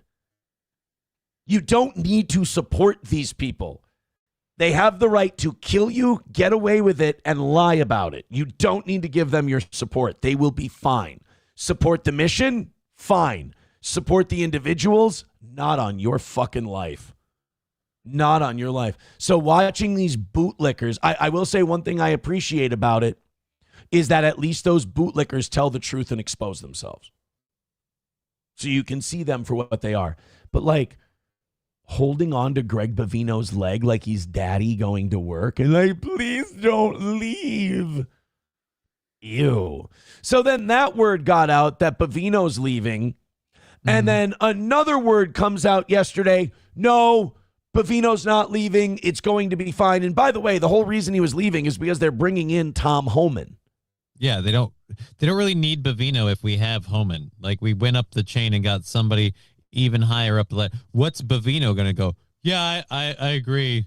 Like nobody asked you. Right, yeah. No, nobody asked you whatsoever. Fuck off. But, I mean, the big man, clearly I think Trump and Walz and Fry have come to some kind of understanding, and that understanding is now going to be enforced by Tom Homan. This is going to be more of a desk, pen, and paper operation than it is a boots-on-the-ground operation, and Greg Bovino goes to the places where it's a boots-on-the-ground operation. He's an active commander. Tom Homan, thrillingly so far. Right. Tom Homan is a bureaucrat. So I think it's good that a bureaucrat's coming in and the soldier is leaving. That means that this isn't a fucking paramilitary war zone and we're getting the politician guy in Homan who's, again, I will say this whole thing has not hurt my view of Tom Homan. He's still one of my favorite guys in the administration because whenever the administration tells us what they're going to do for immigration, Homan's always the first guy going, I think we ought to do more. I don't think we're doing enough. Yeah. We're not going to turn around the numbers that happen under the Biden administration at this rate. And the best part is you can't be like, well, he's just a Trump appointee. Like, nope. Been there before. He's been in this job for a while. Shuli Madoff with $10. Wow. Thank you, Shuli Madoff. He says, good day for America having Bovino being demoted. You ever noticed he kind of looks like a lesbian? He kind of looks like Anthony Cumia's girlfriend. Jesus. I don't think Shuli Madoff likes Anthony Cumia very much. Well, now I wish I wouldn't have closed that tab. I could have looked and seen if he looks. I don't know. I don't know. Side by side. But I can't get it straight. I don't think Bovino's being demoted. I think what's happening is he's going to end up being sent elsewhere to where there's active situations going on. This might surprise you. I don't think Greg Bovino's a diplomat. And I think they're entering the diplomacy stage of this whole thing, which is good. Thank you very much to Oops, should have listened to the OGs with $20. He says, fuck you. I want to fuck? Let's fuck. I don't specifically know why I'm being told to fuck. I just know I'm being told to fuck. Thank you. Oops, should have listened to the OGs. Thank you for the $20. Those are very important drops, and we appreciate them. Trucker 18-wheeler with $1 says, does Nick Sorter even live in Minnesota? No, he's been here for like 6 weeks. He won't fucking leave. He's like the Roach Motel. Yeah. That's what I was going to ask. Like, does he even live here this whole, like, don't leave. Like, why the fuck do you care? You don't live here. Yeah, why don't you leave? Like, I'm getting pro-immigration enforcement for my state. You know that before the Civil War, people in this country were more their patriotism was to their state and not the country. Mm-hmm. And the Civil War kind of made us a federal thing. Thanks a lot, Lincoln. I like that. I think we ought to go back to being state patriotic. Get these fucking, what do they call them in Children of the Corn? Interlopers, right? Get these fucking interlopers out of my state. Mr. Bovino, please. Oh, go blow him then. You're in the wrong business, Nick Sorter. Get out of the media business. Get into prostitution. Start an OF.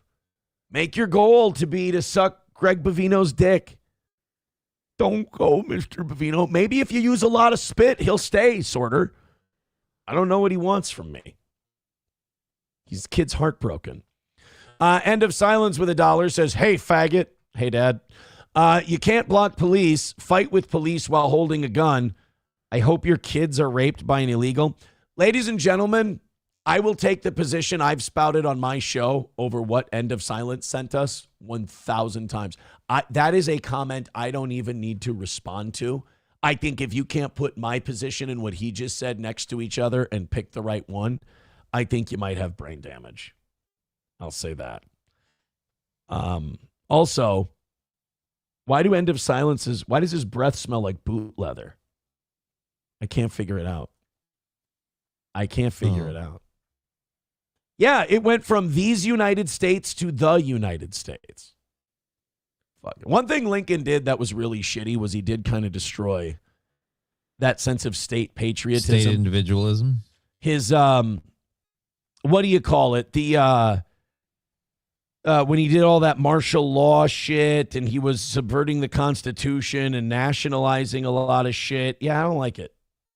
But I don't know if you know this. He's dead now. And that's over. Him and FDR are very much held up for what they did, but like as a good thing. But then when you look at how it's turned out, you're like, well, I can see where it was a good thing, but also it in the long run, it didn't work as well as we'd hoped. To me, the worst president in history, kind of want to throw this one to the chat and see what not who they think the worst president in history is, but who they think I think. You think the worst? I want to see if I tip my hand. I want to see if my ideology is solid enough where people can pick it up. This is the president who I think set things in motion for all of this awful shit to happen. And I think he's probably, for that reason, the worst president in our history because he put a lot of this shit in place. I was going to guess Taft because he has a horrible core. No, I think Taft, the fact that they had to make him a new bathtub because he kept getting stuck in it fucking rules. I think that's so awesome. And he took over for Roosevelt, who had a boxing ring in the basement of the White House and would invite foreign heads of state over and have boxing matches. So we go from that guy to a fat fuck who gets stuck in a clawfoot tub. Damn. People saying Franklin Pierce, no, Obama. Why would Obama? Dude, Obama, it was so fucked by the time Obama took over. Forget it. I have a real guess I'll give you after you've gotten through chat. All right, one person did get it right, and I'll tell you in a second. Go ahead. Nixon. No, I like Nixon a lot, actually. I really like Nixon. He got fucked over. Woodrow Wilson.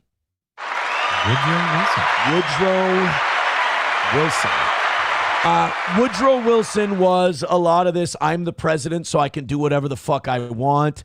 America should be a democracy, but a democracy that exports all of its shit and tells other nations what they should do. He was such a narcissist, Woodrow Wilson, that he thought all of his great ideas, the rest of the world should listen to them and they should implement them. And if you don't, fuck you. Woodrow Wilson, took his eyes off the ball from America and put it out to the rest of the world. And that was a dangerous proposition that we never lived down. He also sold us out to the private banks and then admitted to it after he signed the Federal Reserve Act. He said, I fear I may have sold, I won't get the quote exactly right.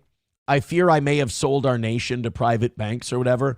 Woodrow Wilson quote on selling the country. It's an important quote to get right. I am a most unhappy man. I have unwittingly ruined my country, referring to the signing of the Federal Reserve Act. But this is what I've never understood about people lamenting the Federal Reserve existing. A president can just roll tanks up to that bitch at any time and say, you guys are done. Yeah, this is the other thing. I feel I may have well, then why don't we go get it back? Yeah. Go to war. We just get rid of this Federal Reserve Act thing. What has been done can be undone. Not the architecture of our government. Andrew Jackson's line, you've made your decision. Now let's see you enforce it. Basically, he said, you and what army? I'm with that. You and what army? Who's going to stop us from rolling up and canceling the Federal Reserve? I know it's radical and it's insane. Fuck them. Let's do it. Whenever I Google search what would happen if we canceled all of our intra-government debt, or what would happen if we rolled up tanks on the Federal Reserve and shut it down, they always say, the negatives. Well, it could cause the economy to go into total free fall. They say these things with no backup. They say these things with no evidence. No, they just say it because they're like, God, we really don't want people to think this is an option. So oh no, total free fall. Everything would be destroyed. Everything would be awful. And by the way, Kennedy wanted to back our currency by silver. That would look pretty nice today. Oh, yeah. The dollar would have a lot of worth to it. if it were tied to silver.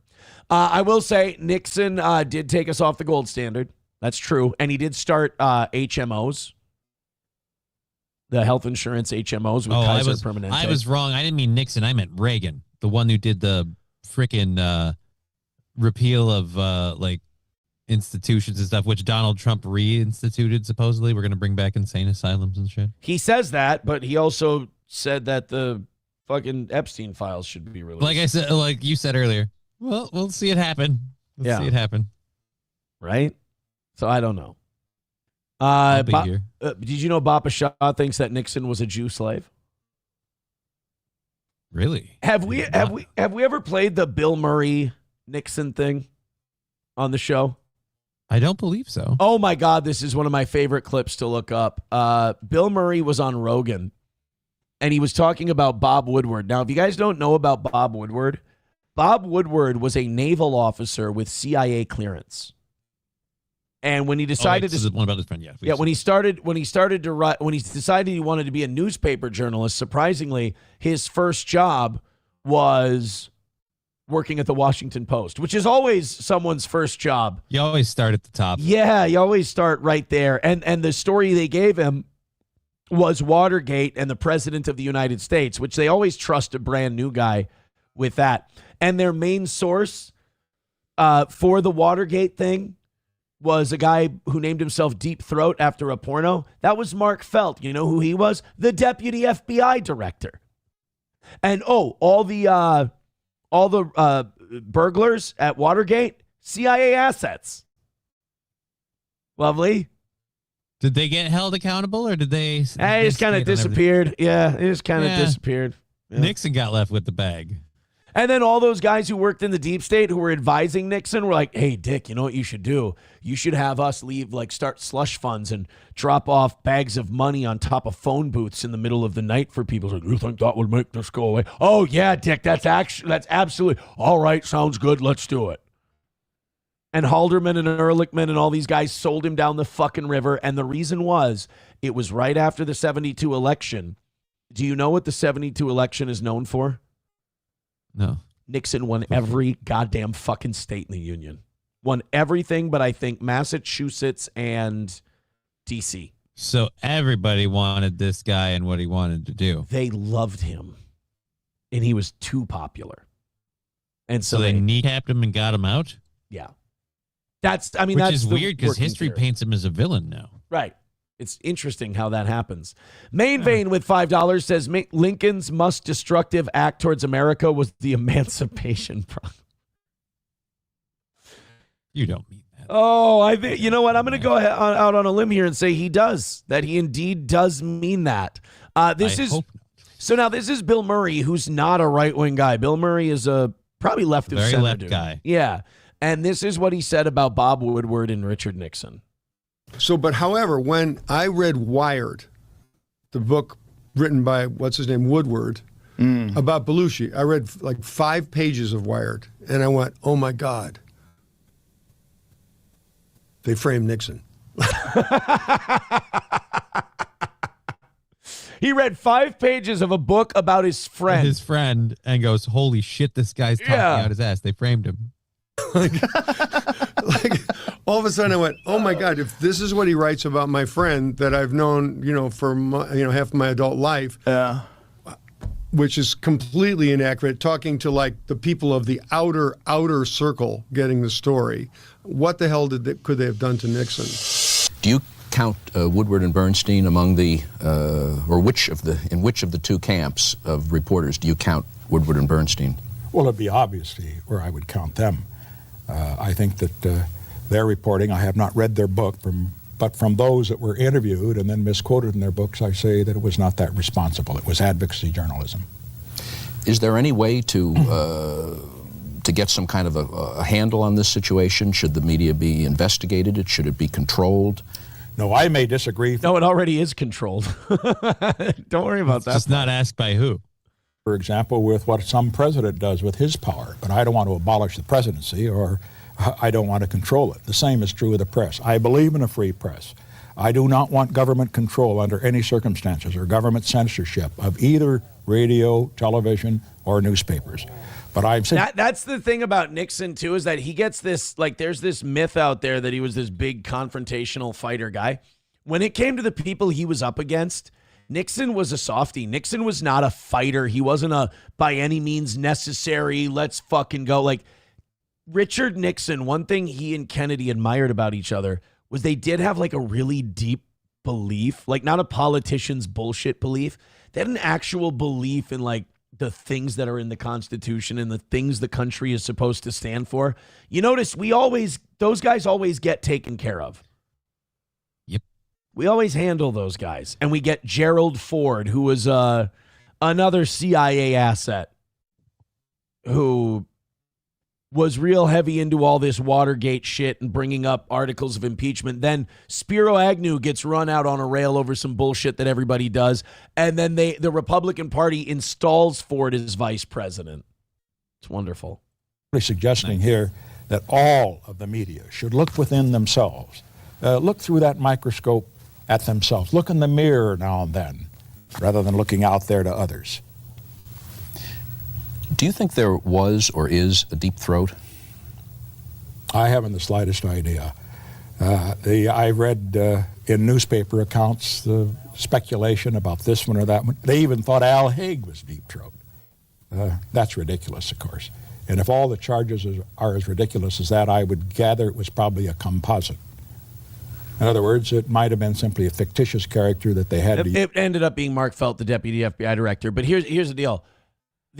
I know this sounds like nothing, but the degeneracy of these fucking pigs that secretly run our country, it's not lost on me that the name they chose for their source was a fucking porno reference. Deep Throat. Yeah, it's a porno reference, a reference to a pornographic movie.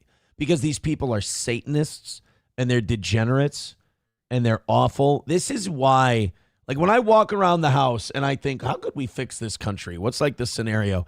I think it starts, and you can be an atheist if you want to, but I think it starts with us declaring, you know what? No, we're a Christian country, because I feel like you have to stand on those ethics before you can really get anywhere, because you have to confront the fact that these people are these deep staters, these people who secretly run things. They are demonic. They are of Satan. Whether you believe in that kind of shit or not, they do, and they are demons.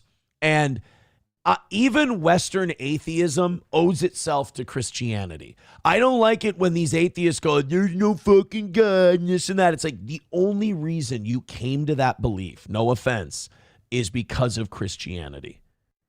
Because you were given the freedom to do so. Because we believe in turn the other cheek. Jesus Christ told us to love our neighbor, hate the sin, not the sinner. So you were given this amazing set of teachings and you spat in its face. You denied it. You said bullshit. None of this comes from God.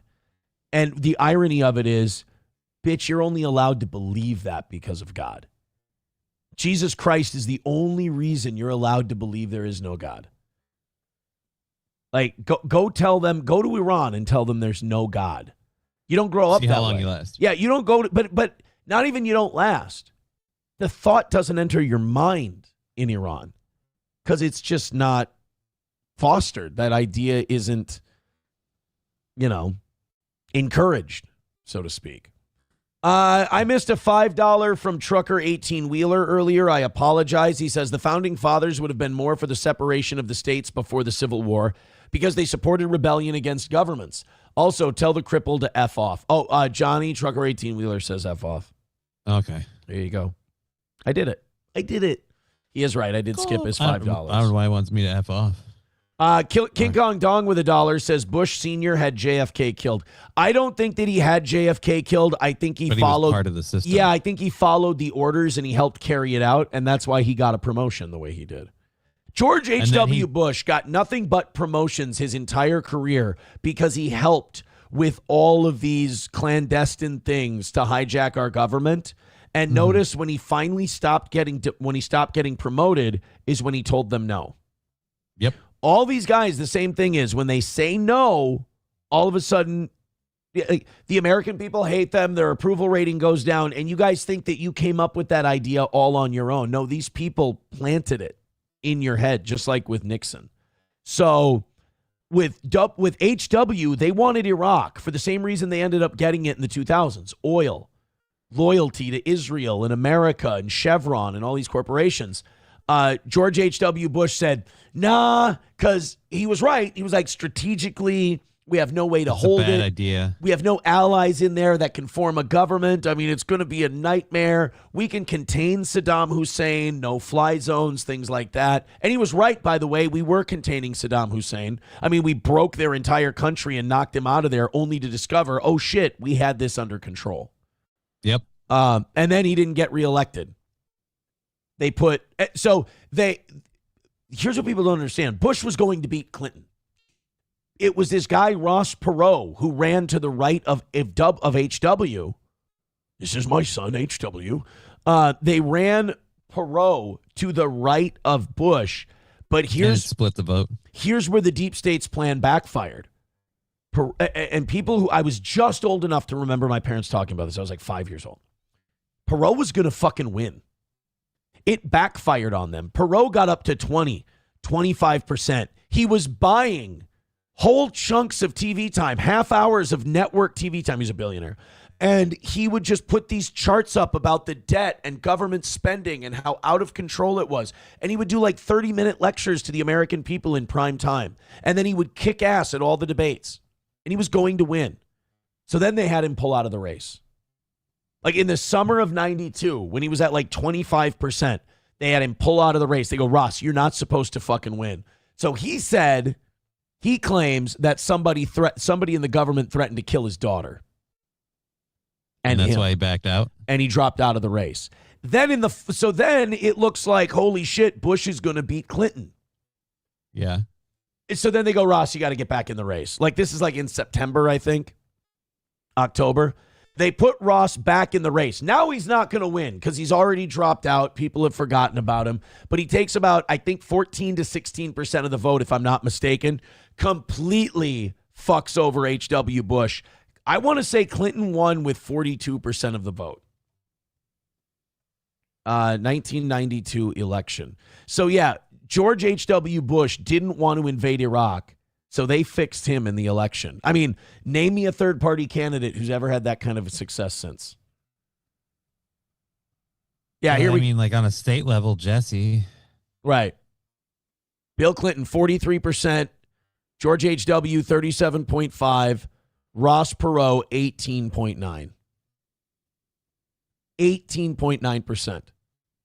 I mean, all HW's got to do is get 10 to 12% of that, and he's home. And again, Ross Perot was a conservative from Texas. HW was going to get a shitload of those votes. Right. If Perot's not there, they're pretty much mostly going to Bush. Yeah. So there you go, boys and girls. That's your story of the 1992 election. George H.W. Bush, who went along with the plan to kill Kennedy, to get Nixon, to get all these guys, you know, the gun running to Iran and all that shit. They fucked him over as soon as he said no to them one time. One time. All right, I got to make sure I'm not skipping anybody here. Thank you guys very much for your contributions. Let's talk to King Kong Dong with $1. Says Bush Jr. and Sr. was supposed to be doing bumps and shooting golf while Jeb fucked up, so Bush Jr. had to come to the rescue. That's just it. Jeb was always supposed to be the guy next in line on the Bush side. And everyone went, yeah, but he sucks. He's boring. And then here comes fucking, W's job was drill dry holes in the ranches in Texas looking for oil. He had an oil company called Robusto that went belly up. He was supposed to own the Texas Rangers and just do that, and that was going to be his hobby. There was a rumor that he was going to be the commissioner of Major League Baseball at one point. That's the thing. W's like a huge baseball fan. Huge baseball fan. And Jeb ends up being a retard, so they go, hey, George, can you get off the smack? And then in a couple of years, we can run you for president. We need you in there, buddy. And then they get Cheney and all these other guys because Bush was not qualified to be president. So they got Cheney and all these guys who had been like inside the party operatives for decades. Yeah. And they ran it that way. Cheney was one of the big people in the first the first time we went into Iraq, and he in fact was one of the people who defended the president, saying you can't usurp Hussein because it becomes a quagmire. There's no way it'll be completely unstable. It'll just that was Cheney and Rumsfeld. And then as soon as those no-bid contracts came across and him and his Halliburton shares could go up by infinitesimal amounts, better go in for freedom. The thing is, Cheney took all those Halliburton jobs and shit after the first Gulf War. So his opinion changed afterward, Yeah. $1 from You Need Me More says, Aaron, did you piss in Johnny's asshole or fart in his mouth last night? Wasn't sure if anyone asked you yet. Just making sure we're covered. Yeah, there was no pissing in asses and butts. People pointing out that Bush also lied about not raising taxes. He still would have won without that. Mm-hmm. But again, it was mostly Perot running to his right that fucked him over. Hey, thank you guys very much for your contributions. And just as I say that, another one coming in. Thank you guys so much. I really do hope you prove me I not wrong, but I really hope you guys we do a different thing today. It's really working out nice. Michael Redan says, if Ross Perot had data software company for Medicare and ran so Clinton could expand Medicare, made his money back tenfold. Oh shit! See, I didn't know that. Like you guys say, oh, Aaron never compromised or anything else. When people tell me shit I don't know, ask Bapa Shab, ask Sam Show. I look it up, I confirm, and I go, oh shit, looks like you're right. That's why people get so frustrated when they disagree with me on something. Because I don't just doggedly hold on to something when I don't have any backup. How many times have you watched me on this show look something up and I go, oh, fuck, I guess I'm wrong. I'm wrong. That's why people hate, they're like, it's always your way, isn't it? It's like, no, I just don't doggedly hold on to a stupid fucking thing with no backing. That's all. Yeah, I don't. As far as we got on the fucking, how did we get here? Oh, the Nixon thing? Yeah. And then Woodrow Wilson before. Oh, people were wondering. They said, Aaron, who ended up being your worst president ever? I said Woodrow Wilson. Woodrow Wilson is my least favorite guy. All right, here we are. So a little bit of Minnesota. I feel like we're coming to the end of these, so we'll cover the last couple. Maple Grove, Minnesota yesterday. You know, this sucks because last night on the evening show, somebody sent in a few bucks and they said, Aaron, what's your favorite suburb in Minnesota? And or what suburb would you recommend most in the state of Minnesota? And I said, I would recommend Maple Grove. Maple Grove is really, really nice. Mm-hmm. So then last night in Maple Grove, a bunch of protesters find out that Bavino might be staying there, and it turns into a goddamn shit show. Look at this. Not only did they bring out the local police, but look what else they brought out. Is that riot gear? No, what's to the right of them? Oh, snowplow. Fucking snowplow. They brought a goddamn snowplow. It's like Nicolas Cage in Con Air showing up. He's like, well, it's not Mai Tais and Yahtzee out here. Let's do it. Get behind the truck. Wait, was it Nicolas Cage? No, it was Cusack who was in the plow, right? I think so. Cusack was in the plow. Nicolas Cage was running with no sleeves through the explosions of the propane tanks. Yeah, because he was getting insulin for his friend, wasn't he? He was getting insulin for Bubba. No, not Bubba. I mean, yes, it is Bubba. I gotta go save Bubba. That's a different movie. McKelty Williamson, Baby-O. That's who he played. Kind of Bubba, Baby-O. That's funny. Like in the 90s, McKelty Williamson's biggest roles were like fucking retard who needs lots of help from the main character. I gotta find Bubba. I gotta get Baby-O his insulin. If I don't, a good man will die. And you think I was going to stay here to let you die and you be dishonored? Oh, it's time to know when to fight. Fuck to hit the fence. And I suggest you hit the fence. By the way, fuck anyone who doesn't like Con Air. That line, I still use that line to this day numerous times. A week, a month, whatever. When it's time to fight, fuck or hit the fence. When it's time to fight, fuck or hit the fence. It's such a great saying. There's a couple of them in that movie, man. I mean, I watched, I was so happy a month or so ago to see an interview with John Malkovich, and he said Con Air rules. that he loves Con Air, because I'm worried that he would be a snob and be like, it's a movie, I took it. And they were asking him about Con Air. And he said when he got the script, one of his buddies in Hollywood asked him, you're not really going to do that movie, are you? And he said, have you read this? He goes, yeah. He goes, this is the most amazing thing. He goes, I love this character. I love this movie.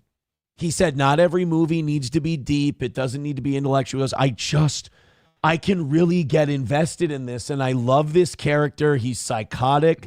The story is straightforward. He loves, to find out that John Malkovich loves and Cyrus the Virus. To know that he loves Con Air makes me so happy. You have no idea.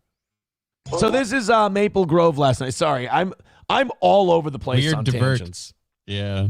It is it's old school steel toe today, boy. It's just me, ADHD to the max, going off on tangents. So here's Maple Grove in Minnesota. They think the protesters think that Bavino is staying here. And I always wonder, it's kind of like with those St. Paul hotels Sunday night. The fuck are you going to do if you actually, get to where you're going? What are you going to do? Rip him out of there and beat him to death? Probably not. So what are we doing? We're gonna spray graffiti on the doors of the hotel. Yeah, and destroy a bunch of their property. That'll show them. Hey, that's the thing is like nobody's been more open to hear the other side on this than me. And then I listen to them and I'm like, all right, you guys aren't fucking serious either. Never mind. I guess I'll just be on an island by myself. So this is the protesters outside Bavino's, allegedly Bavino's hotel room. And judging by how many police showed up, I'm guessing they got the right spot. Lethal devices, which may inflict significant pain or result in serious injury. Yeah, dude, look at all those cops. Bavino's definitely staying there. They didn't bring all those cops out there to run cover for a decoy. That's Bavino. The protesters showed up, saw that many cops, and they went, ooh, that's a bingo. Following routes of dispersal are available. Please leave to the south or the southeast towards Hemlock. Say please. You have 1 minute to disperse. If you continue to obstruct, resist, or interfere with the police officers, you'll be in violation of Minnesota State Statute 609.50. Obstructing illegal. Oh, not .50. Oh, that's a bad one. I didn't know they were going to go that far. That would be funny if all the protesters went, oh, shit, that statute? Holy shit, I'm so sorry. Guys, let's pack it up. I didn't know. Why didn't you tell me that was the fucking statute? You're a goddamn madman. What the hell's going on here? I didn't know we were ready to pop off and do some shit. Now that I know that it's that statute, I better go home. I mean, I was ready to die for this shit until you told me the statutes. Process, which is additional crime. Please retreat back to your nearest interdimensional plane. The protesters answered back, are you a god? No. Then, well, they didn't say that. 694, checking out the toe right now. Hit like, hit subscribe, and hit follow. We did get up over 7. Yeah. For a little bit. Good. Thank you very much to MN Nice gifting a membership over on Rumble. That's very kind of you. I appreciate that. Hey, guys, honest to God, just keep it up. Please, just keep it up. Those 20s knock it down real quick, too. Those were awesome to get. Thank you so much. Here's one from 10. You need me more with $10. Says happy Tuesday, boys. Thank you, guys. We're not, I mean, you're really doing it. So we're going to keep doing the show the way we're doing it now. And MN Nice with $1 says, I feel ya. You get your fucking hands off my butt cheeks. That's all I can say. Get your hands off my booty hole. All right, we got some more stuff to get. So honestly, I'm kind of hoping today is the last day we have that kind of stuff to show you. Hopefully. You got Homan coming in. You got Trump and Walz and Fry all talking to each other. I mean, all good things. Fingers crossed. It looks like we might have this thing done with. very, very soon. I do ask you, if you're not feeling like throwing any money at the toe, hit that thumbs up, hit that share, hit that like, especially if you're on Rumble, and we can be back up over 700. Oh, this one's creepy. They always look like this, too. I'll show you in a second. Police and the media have drones now, and boy, do they love an excuse to use them.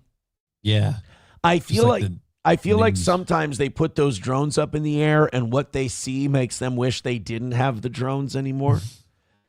Police in Gaithersburg, Maryland, arrested a Silver Spring, Maryland man who had been going around neighborhoods repeatedly traumatizing residents by pulling his cock out. And they caught him with the drone.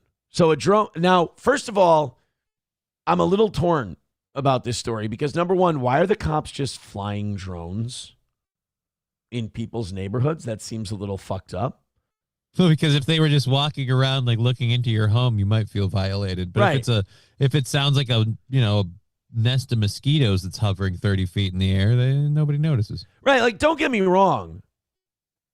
If there's a guy going window to window waving his cock around, I'd like to know, just so I can know to be near my window. No, I'd like to know, but also the cops being like, oh yeah, we were just flying drones over your house and we caught the guy. I'm like, all right, let's put a pin in that for now. But after you get this guy's pants on and you get him in a jail cell, I really like to talk about that. Yeah, I'd like to know what you were doing with the drone before you, because you couldn't have been like, I spidey sense think there's somebody jerking off by a window. Like, yeah, you went out into the neighborhood. What was your thinking there? Right, like if I go, why are there drones out in my neighborhood? He's like, would you believe that we're just really worried about guys whacking off in your window? No, I think that's a very niche thing to just fly. No, we're just flying drones around the neighborhood in the instance that perhaps some guy may be cranking his cock on your property. Can I just shoot him? Can't you load that drone with a poison dart or something like that? Like, why are you taking so many extra steps? Well, because testing a rule of the internet. If you turn on a camera, a dick will show up in front of it. You're getting to if you put you're getting two things on the internet. You're getting a picture of a cock or something about Hitler.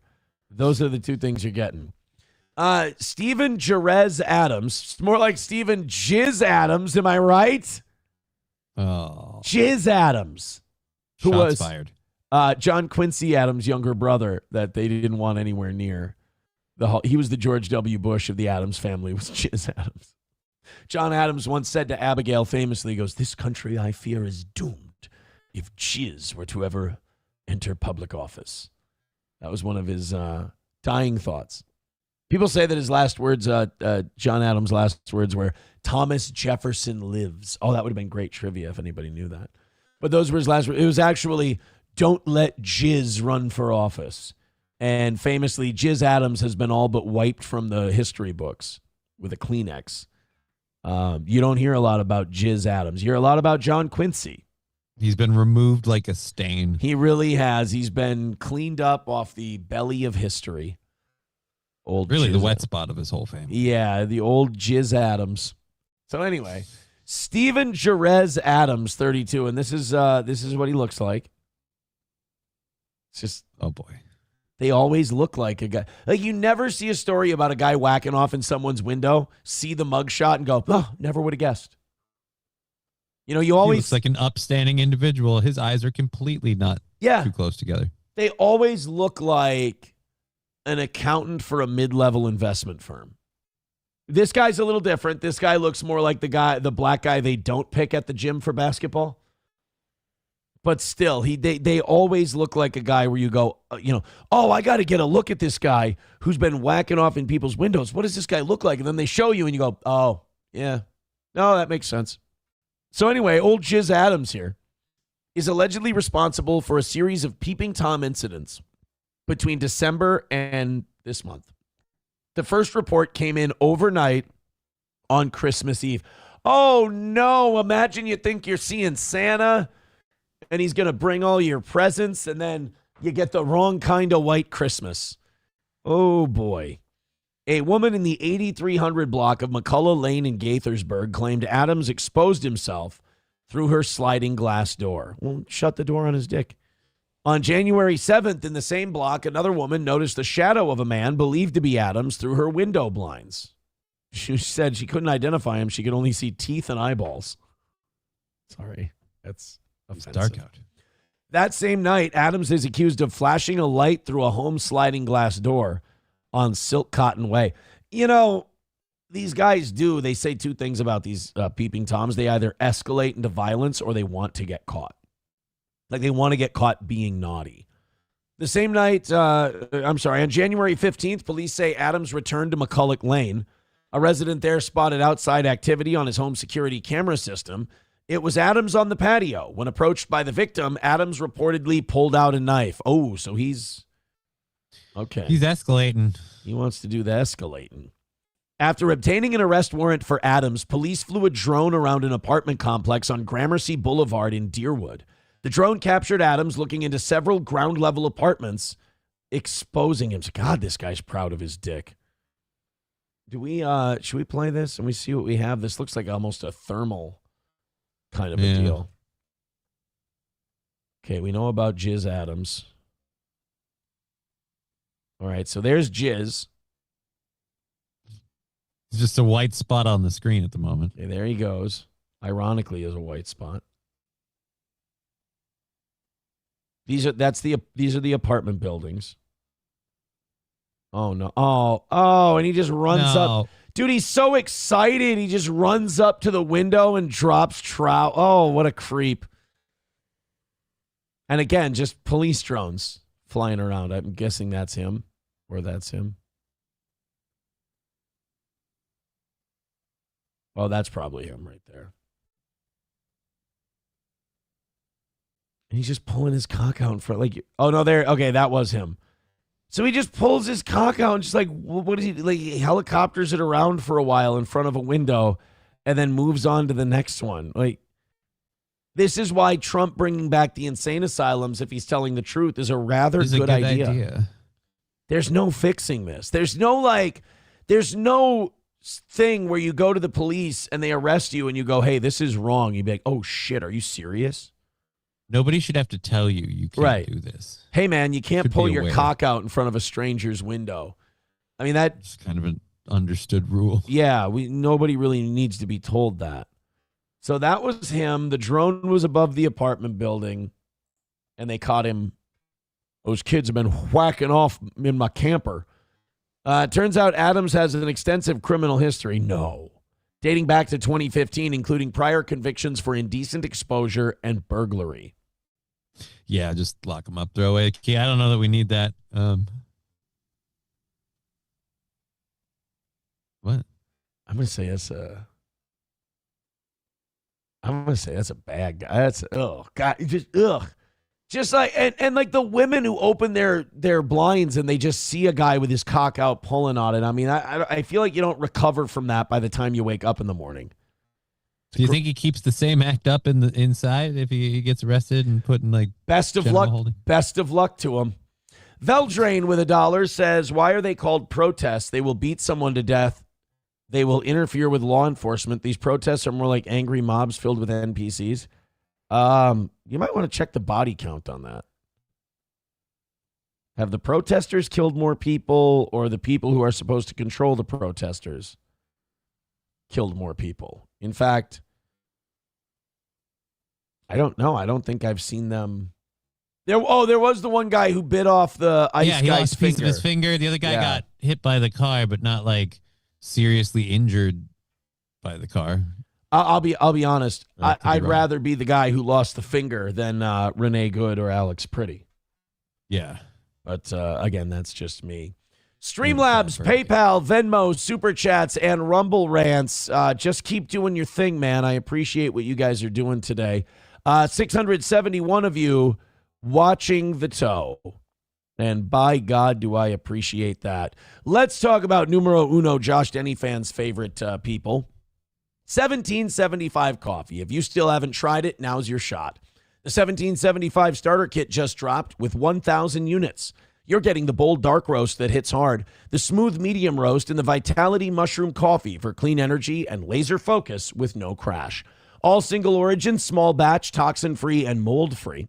You're also getting a gold spoon clip because freedom isn't scooped with plastic. A frother strong enough to stir up your coffee and your mother-in-law's opinions, and a black 1775 tumbler. $170 worth of coffee and gear, yours for $19.99. This is for the ones who've been watching 1775 blow up on Rumble, wondering if it's actually worth it. Spoiler, it is. Go to 1775coffee.com/studio and grab your starter kit before they're gone. Bold beans, clean fuel, and a morning routine that stands for something just like Rumble does. 1775 Coffee, that's 1775coffee.com. All right, you guys keep spreading the word about this little show. Keep throwing in your memberships and your money, and I think we're all going to leave here very happy today. You know, I'm going to say that I like this next move coming from the owner of X, formerly Twitter, Elon Musk. I think this is a move that will benefit the country. I think this is a move that will be good for his bottom line, good for his business. And I think it's a move that people will appreciate. Elon Musk confirms that X is working on the option to mute all political posts. There are days where I would use this, and it would help me a ton. Because, like, there's a lot of dumb shit out there. There's a lot of stuff that are inside thoughts that get put out on Twitter. Yeah. And it's just like, bro, why don't you think this take through, reformulate it, and then come back later? Like, it's just... Or just not share it online. Yeah, hot take culture on steroids. That's political posts on X. So this person wrote, I want to see stuff about video games. Have some stupid politics. Okay, what about movies? Have some stupid politics. Okay, well, what about investing? Have some stupid politics. Poker, have some stupid politics. AI, have some stupid politics. It's all so exhausting. To which Elon Musk writes, super agree, we're working on it. And then another guy wrote, bro, how do I mute all political posts on this app? Holy hell, it has turned into Reddit. And he says, I agree, working on it. Good. They're not censoring anybody. They're not telling anybody they can't say anything or can't write anything. They're letting you pick what content you get. Right. They're giving people who have their own feed the freedom to go, okay, good. I don't want to fucking see this. Like, enough of this stupid nonsense. And I think that's a wonderful thing. It's better than what Elon's last big idea was, which was if you criticize H-1B visas or Indian immigrants, we're going to ban you. Yeah, we're going to deplatform you from Twitter because you can't speak ill of the H-1B. I think that was that kind of backfired on him for sure. But this one's much better because, again, you can still write your bullshit. People will still see it, just not everybody. Exactly. It's just people will now have the option to go to opt in. I don't. I think I would have over the weekend. I would have turned my political posts off for a while. I get it. It's even if you're not connected to it, like I'm constantly getting informed by other people about did you hear this, that, or the other. So like if you're getting it like bombarded from all angles, one of the least ones you want to have is your own. You'd like to be able to say, hey, look, this is my Twitter feed. So fuck off with your hot takes. Yeah. And someone in the chat went, oh, a safe space option. I don't think it's a safe space option. I think there's something very adult and mature in going, I've had it with these stupid political takes. Like I'm taking a break for like knowing your limit and taking a break and giving yourself a chance to breathe. I think that's, I mean, to say that that's somehow a safe space, like safe spaces in public, like at universities and shit. Yeah, gay. But isn't that what your house should be? Isn't that what your account should be? You have your phone with you all the time. Shouldn't you get to decide whether or not you want it annoying the shit out of you? Shouldn't that give you a feeling of safety? Like, it's amazing. Hey, man, why do you carry that gun? Oh, for safety. Oh, I need a safe space, you fucking pussy. No, I want to be able to defend myself, and it makes me feel more comfortable. Oh, you fucking libtard, you need a gun, you queer. No, that's not. Same thing with turning off political posts. Now, going into other people's spaces and going, you shouldn't be able to do this, that's some safe space bullshit. But you going, I don't want to watch 900 people with Asperger's disease fucking claim they know what they're talking about on politics all day. I'd like to turn that option off. I think that's probably a good move. I'm just a big fan of choice, so I support it. Yeah.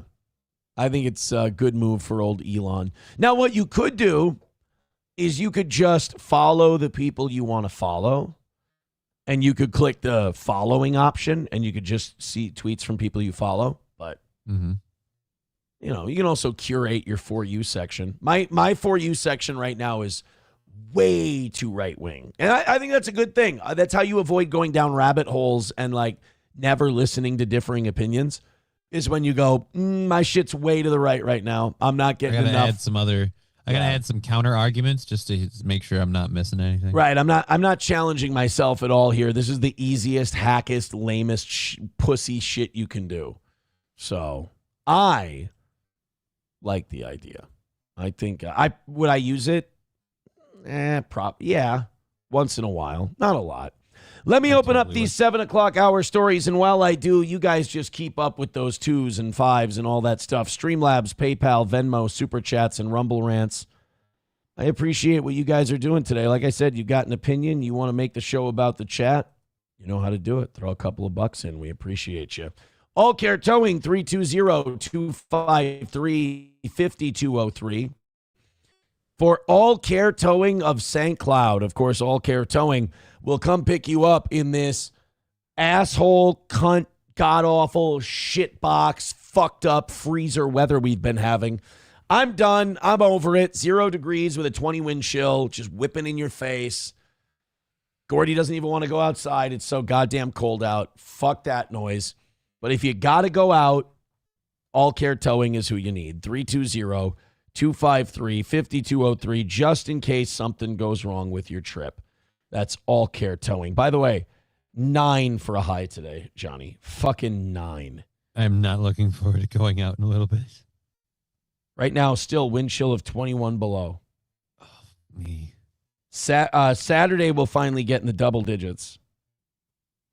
I've got one appointment that's been postponed again and again. So it's like, I got to do this today. And then everyone's like, have fun going out in the weather. And I'm like, fuck. I want to go play basketball again, but it's like the idea of being at the Y for 2 hours and then getting into that car. It's like, oh, God damn it. But I also know you're going to turn into a big fat fuck if you keep using that excuse. I totally feel I want to play basketball again, too, but I don't know how to do it with the chair. You'd slow everything up. I'd hate it. Right? That's why I don't. You'd be I just watch. I'll be honest. You'd be a burden on all of us. Midland Armory, downtown Foley, Minnesota. MidlandArmory.com. Get everything you need for home protection, personal carry, hunting, etc. That is Midland Armory. Talk to Derek and Tracy today. They're the smartest. Anything you need, they'll have the answer for you. That's Midland Armory, downtown Foley, Minnesota. MidlandArmory.com. And Stoney's in downtown Rockville. It's Tip 'em Back Tuesday. Oh. I made that up. I'm a fucking marketing genius over here. Stoney's in downtown Rockville, Minnesota. Live music on the weekends.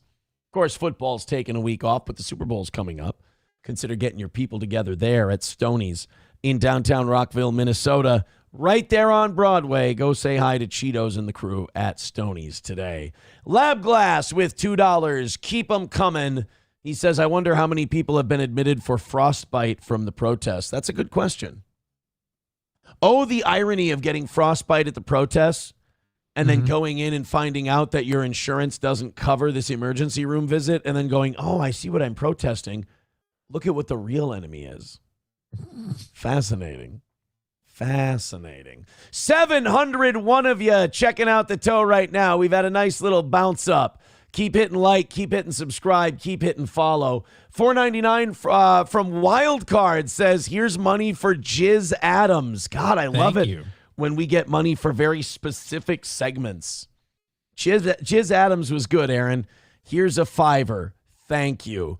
Underappreciated segment. Those keep kicking in. We're going to be fine today, and I hope that I'm not just coping and lying to myself. I hope we're fine today because I'm having fun. I'll be honest, especially the way today started, I was just in a shitty mood, not feeling it. I had a bit of a funk, but we're out. I had of it a now. bad feeling about today where I was just like, I don't even want to do the last 5-minute thing because it cheapens a good show.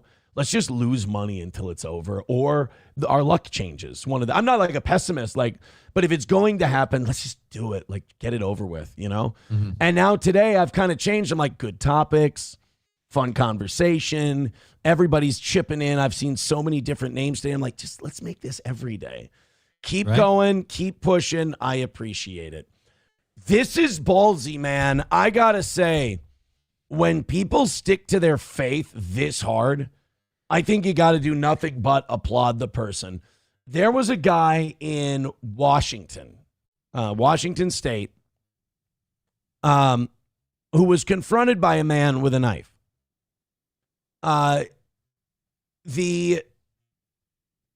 just want to make sure, this is what I hate Not the Bee for, is they just get everything, like they're so terrible at writing and they're so terrible at telling a story. I just scroll down to see if there's a news clip and I'm like, let's just do that. Like, Not the Bee is a great aggregator to get a news. Here's what I do a lot with Not the Bee.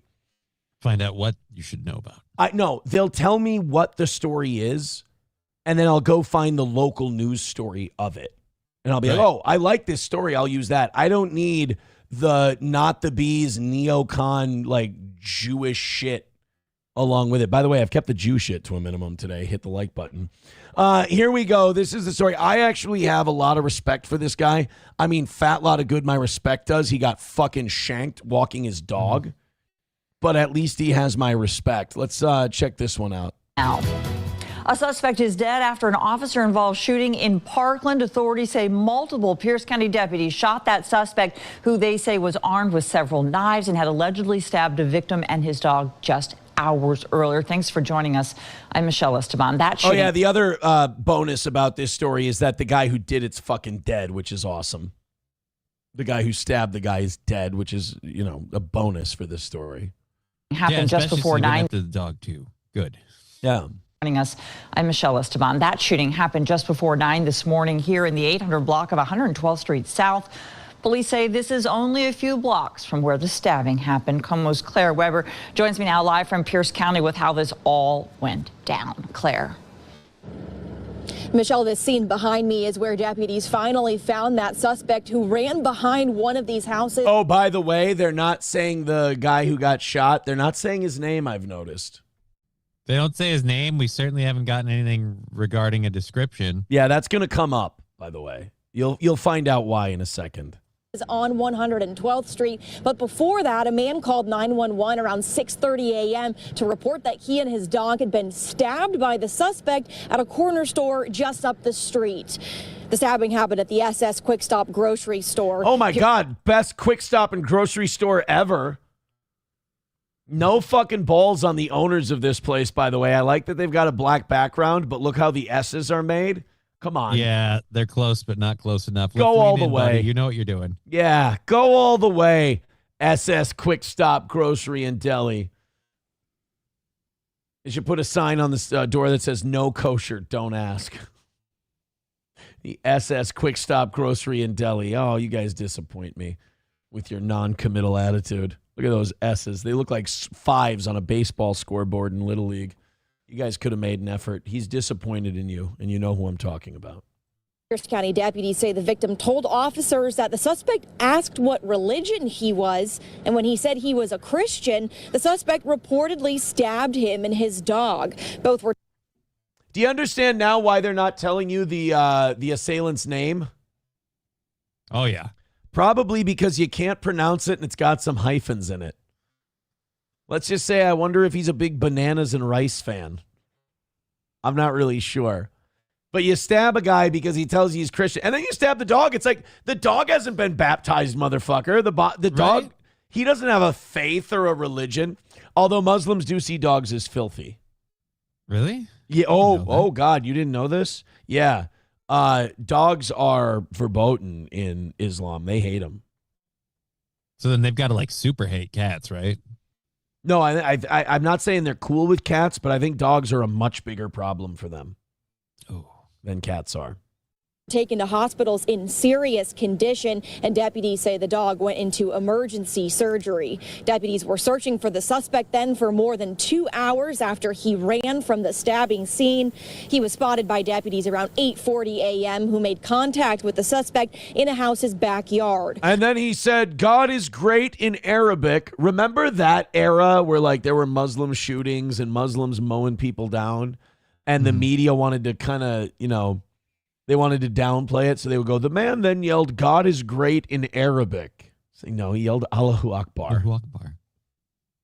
Well, yeah, that's what we said. God is great in Arabic. Well, why don't you just quote him then? Right. Don't be a pussy. Just tell us what happened. Armed with multiple knives, officers say the suspect was resisting arrest and made movements toward deputies.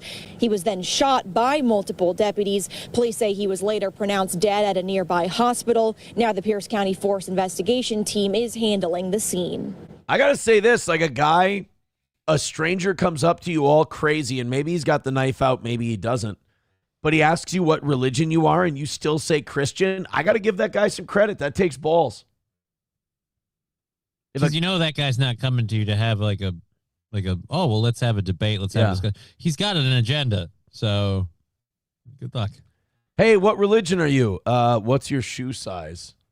Why do you ask? Because I'm just trying to distract you while I run away. I'm getting the fuck out of here. Some brown-skinned guy with a beard asks me what religion I am. You can call it racist if you want to. I'm going to go ahead and decline to answer there. Yeah, but do you still get stabbed if you're like, none of your goddamn business? You might still upset them. You're right. The guy does seem mildly psychotic. And he might. And here's the other problem. If you lie and you say Islam, not only have you now forsaken your God, you piece of shit, but also he's going to ask you follow-up questions and you're going to fail. Well, I'm not going to say Islam. I don't know anything about it. This guy has a tipping point and he's going to stab me with it. Right. To collect evidence, and then they'll do interviews. If there's any witnesses, they'll talk to people that live here in the area to find out if they know anything, if they heard anything, if they saw anything. Now, neighbors tell us they heard anywhere between 3 and 5 gunshots this morning. People also say violence and crime. So you stab a guy with a knife, and then you brandish those knives in front of officers, and you get shot 3 times. Stand up for a woman who gets shoved on her ass during a protest. Not even have a gun brandished, and you'll get shot 12 times. That's nice. That's a nice. Boy, I tell you, those ICE guys, they're law enforcement professionals through and through. This area of Parkland has been on the rise with frequent shootings, reckless driving, and loitering, driving some neighbors to want to move. Pierce County. That sounds like Muslims are moving into me. Reckless driving, erratic behavior, loitering. God, the fucking driving bothers me the most. It's like, God damn, man. Like, why are we bringing people in here?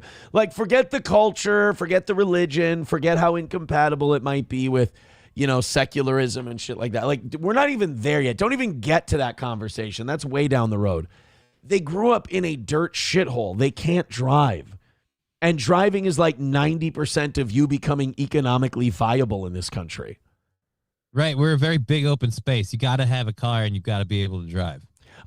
Some have told me that we have super highways coast to coast, easy to get anywhere. Anywhere. If the transcontinental overload, just climb behind the wheel, how does it feel? When there's no destination, that's too far. And somewhere on the way, you might find out who you are. Ha! Living in America. $1 from Aaron. Are you proud of yourself? More than you'll ever know. Silver Wolf with $1 says, I legit hate you. Can't wait to hear this. Oh, I have to walk across the parking lot to my car and it's cold. You fucking pansy. I'm stuck outside during all this. I hate your stupid, fat, warm ass. Well, you know what makes you feel a lot warmer is giving $20 or 5 memberships to the toe. It warms you up, makes you feel better. It makes you feel like you gave a nice charitable gift to a retard. Because you did. Root says Aaron considers that flirting, Silver Wolf. See? Exactly. I just think we're being pals.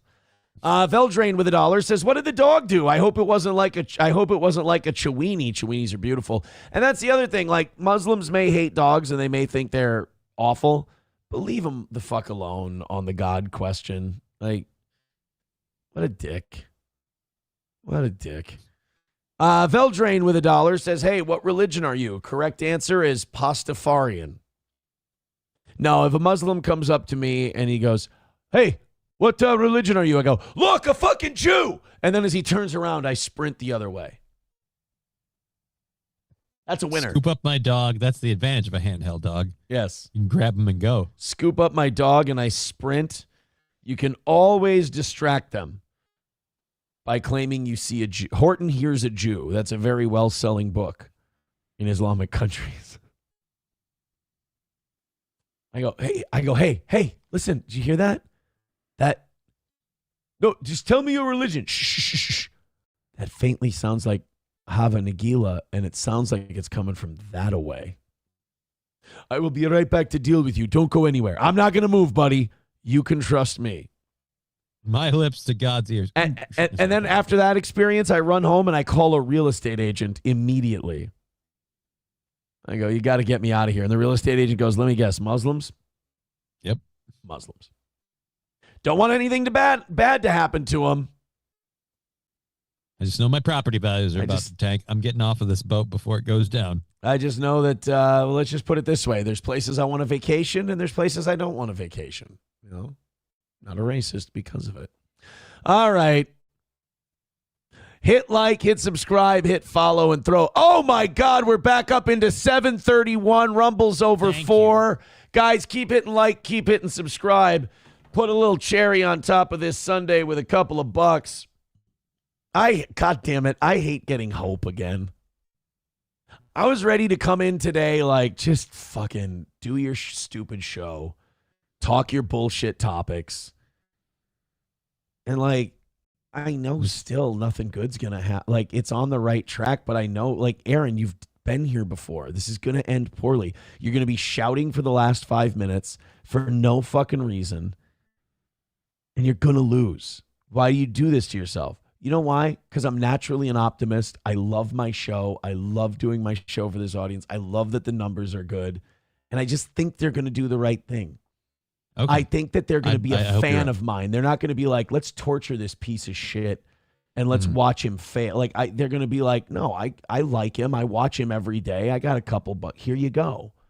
There you go. I just feel that. Like, why can't I go back to where I was at the beginning of the show where I was like, fuck it, dude. Whatever happens, happens. Let's die. Let's fucking die. Let's have a shitty attitude and die. I get happy. I get hopeful. They give you hope, man. We can make it this time. Thank you, Johnny. You're welcome. Thank you. I didn't see, I thought that there was $1 I missed somewhere. I did. Numero uno with $1. Says, you may be happy to learn I started drinking Louis J. Gomez's Body Brain coffee recently, only for research, and genuinely felt sick the first day. I think Louis J. Gomez is going to let me box at Skankfest. I'm not sure. He did tell me. We did have a back and forth on Twitter one time where he said Mike Harrington needs an opponent, and I go, I'm the guy. And then he put it up as a poll, should Steel Toe box Harrington? And the majority opinion was yes. So I did win the poll. So you guys are in the same weight class and everything? Yeah, well, Alex Stein boxed him last, and I thought Harrington won that fight. So if I fight Harrington and I win, which I'm very confident that I will, I want Stein.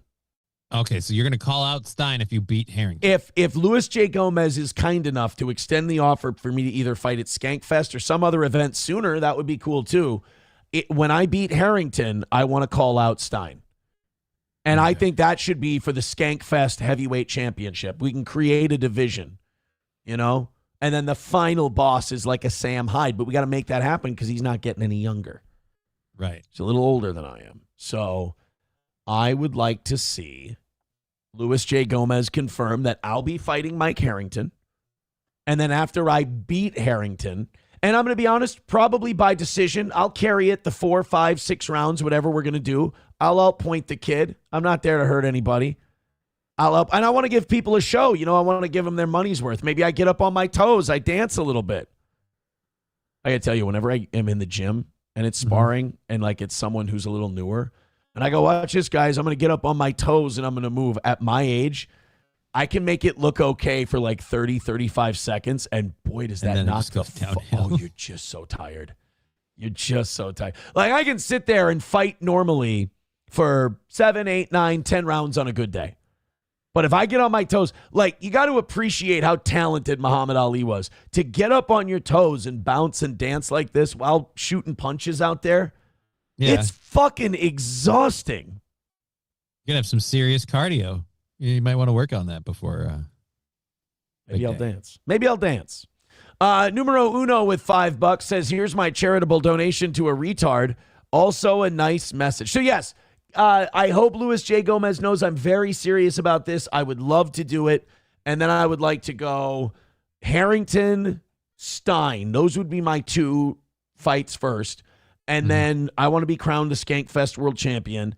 And then I want a real fight after that. You mean with like with another creator, or like a real fight? I'll tell you this, I'd be honored to share a ring with Sam Hyde. I think that would be an amazing experience. He's a, big strong guy. Sam. A lot of people. I think I'd definitely be the underdog in that one.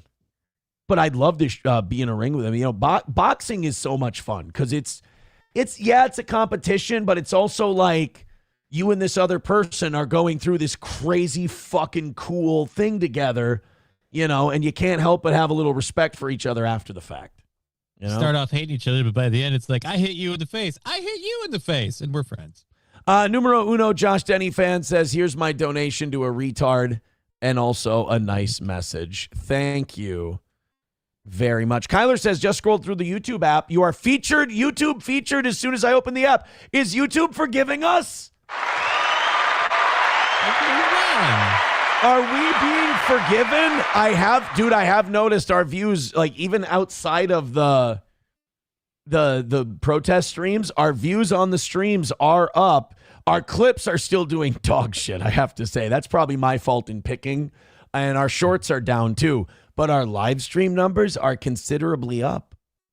Oh, thank you so much to Numero Unos for sending this in. Thank you, buddy. This is what we've been saying kind of on the show.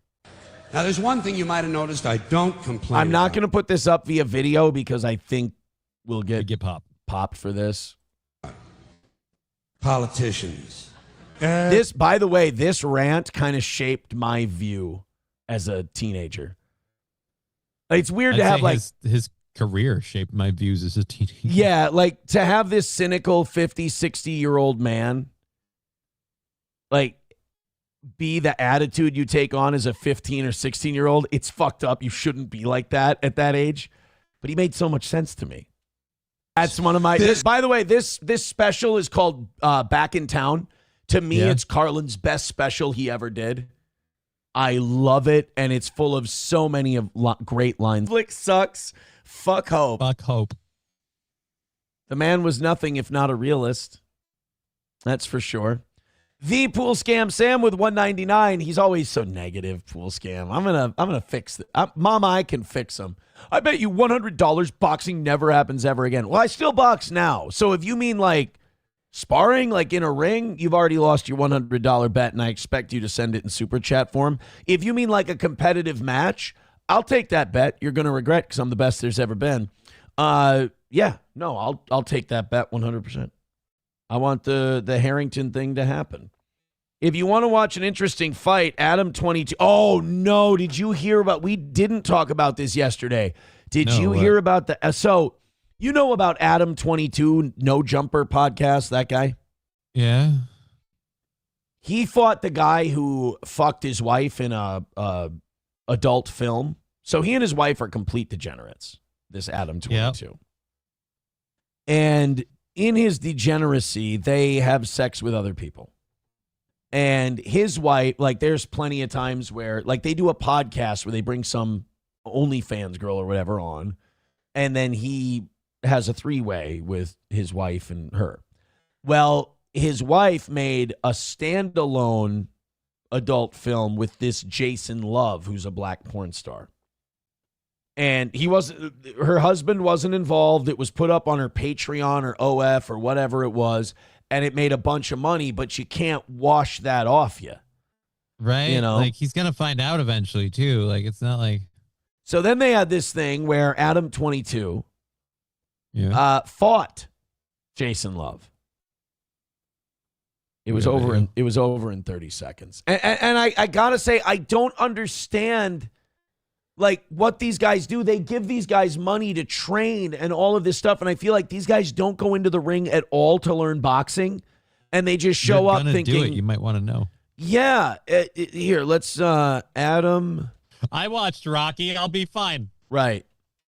And these guys come out, and you can just tell by the way they hold their hands. You're like, he's fucked. He's gonna lose. It's over. I can't find. Oh, here we go. Here's a 30-second clip of it. That's all you're gonna need. This is, again, fuck Adam 22 because he didn't even try. He didn't train. He didn't, because I think he knew he was gonna lose. So he's like, well, if I don't try, it's fine.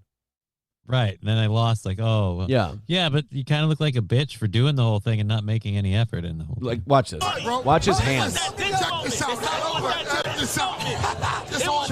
So the way he's holding his hands, just this thing here, I don't know what he's... not a real guard. I don't know what he's hoping to accomplish, because with defense in boxing, you want your hands to be an active part of defense. You don't want to hold your hands up and block a punch. You want to meet a punch. Yeah, otherwise you're just letting a guy punch your hands into your own head. So I never understood this. You know, that's nerves. That's nervousness. But getting your hands out and moving them and keeping your head moving side to side and catching punches and parrying shots, that's defense. Like, and then turning your head away. That's week 1 or 2 shit. You learn to stop turning your head away after about 2 weeks of sparring. Because how are you going to see the next shot? Now, I don't know if he has a professional background, but it definitely looks like this guy knows a lot more. Adam's opponent knows a lot more about what he's doing. No, he's not any. No, I watched this fight. He's not any good either. He's just better than him. Both of these guys would get their ass kicked by any 18-year-old in any gym, in an amateur boxing gym. They'd get the shit beat out of them. It's a losing battle. Like, look at that. That loaded, like here, this loaded up right hand. You see this coming from a mile away. If you can't shoot a jab or a left hook inside of this right hand, you don't belong in a fucking boxing ring. This is a hack. This isn't even an amateur right hand. It's a dog shit punch. Oh my God. He winds up with his body. I mean, you could mail the thing there and it would get there faster. And he didn't even hit him with a good shot. And he just goes down like a bitch.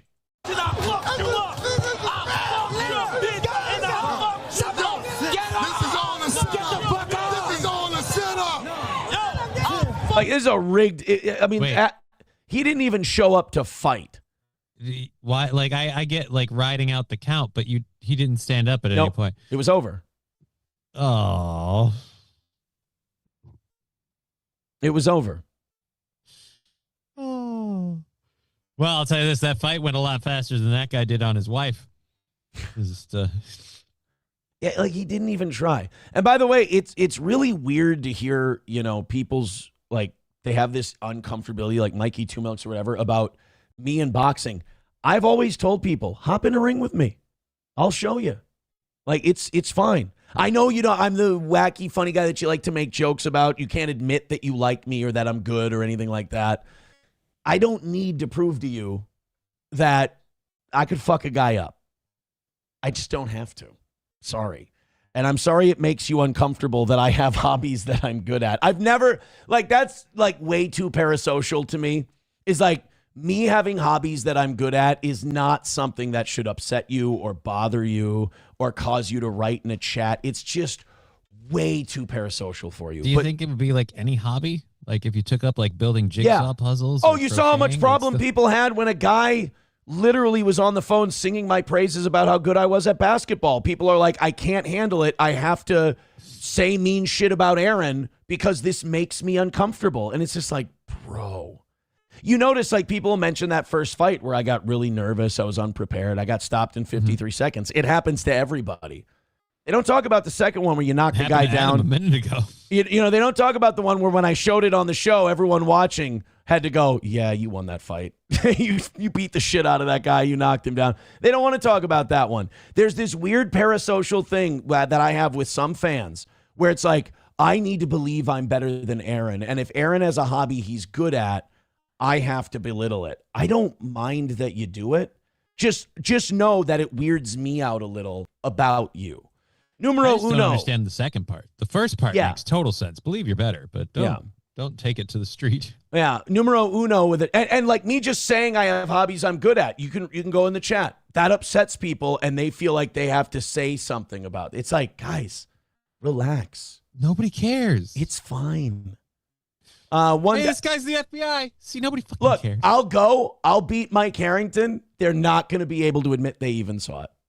They won't. I've got them. I'm in their head that deep. It's like, you're already a fan of my show, like a Mikey Two Milks. You've liked me for years. Just admit it. Like, what's going on in your head that like that's somehow a submissive thing for you?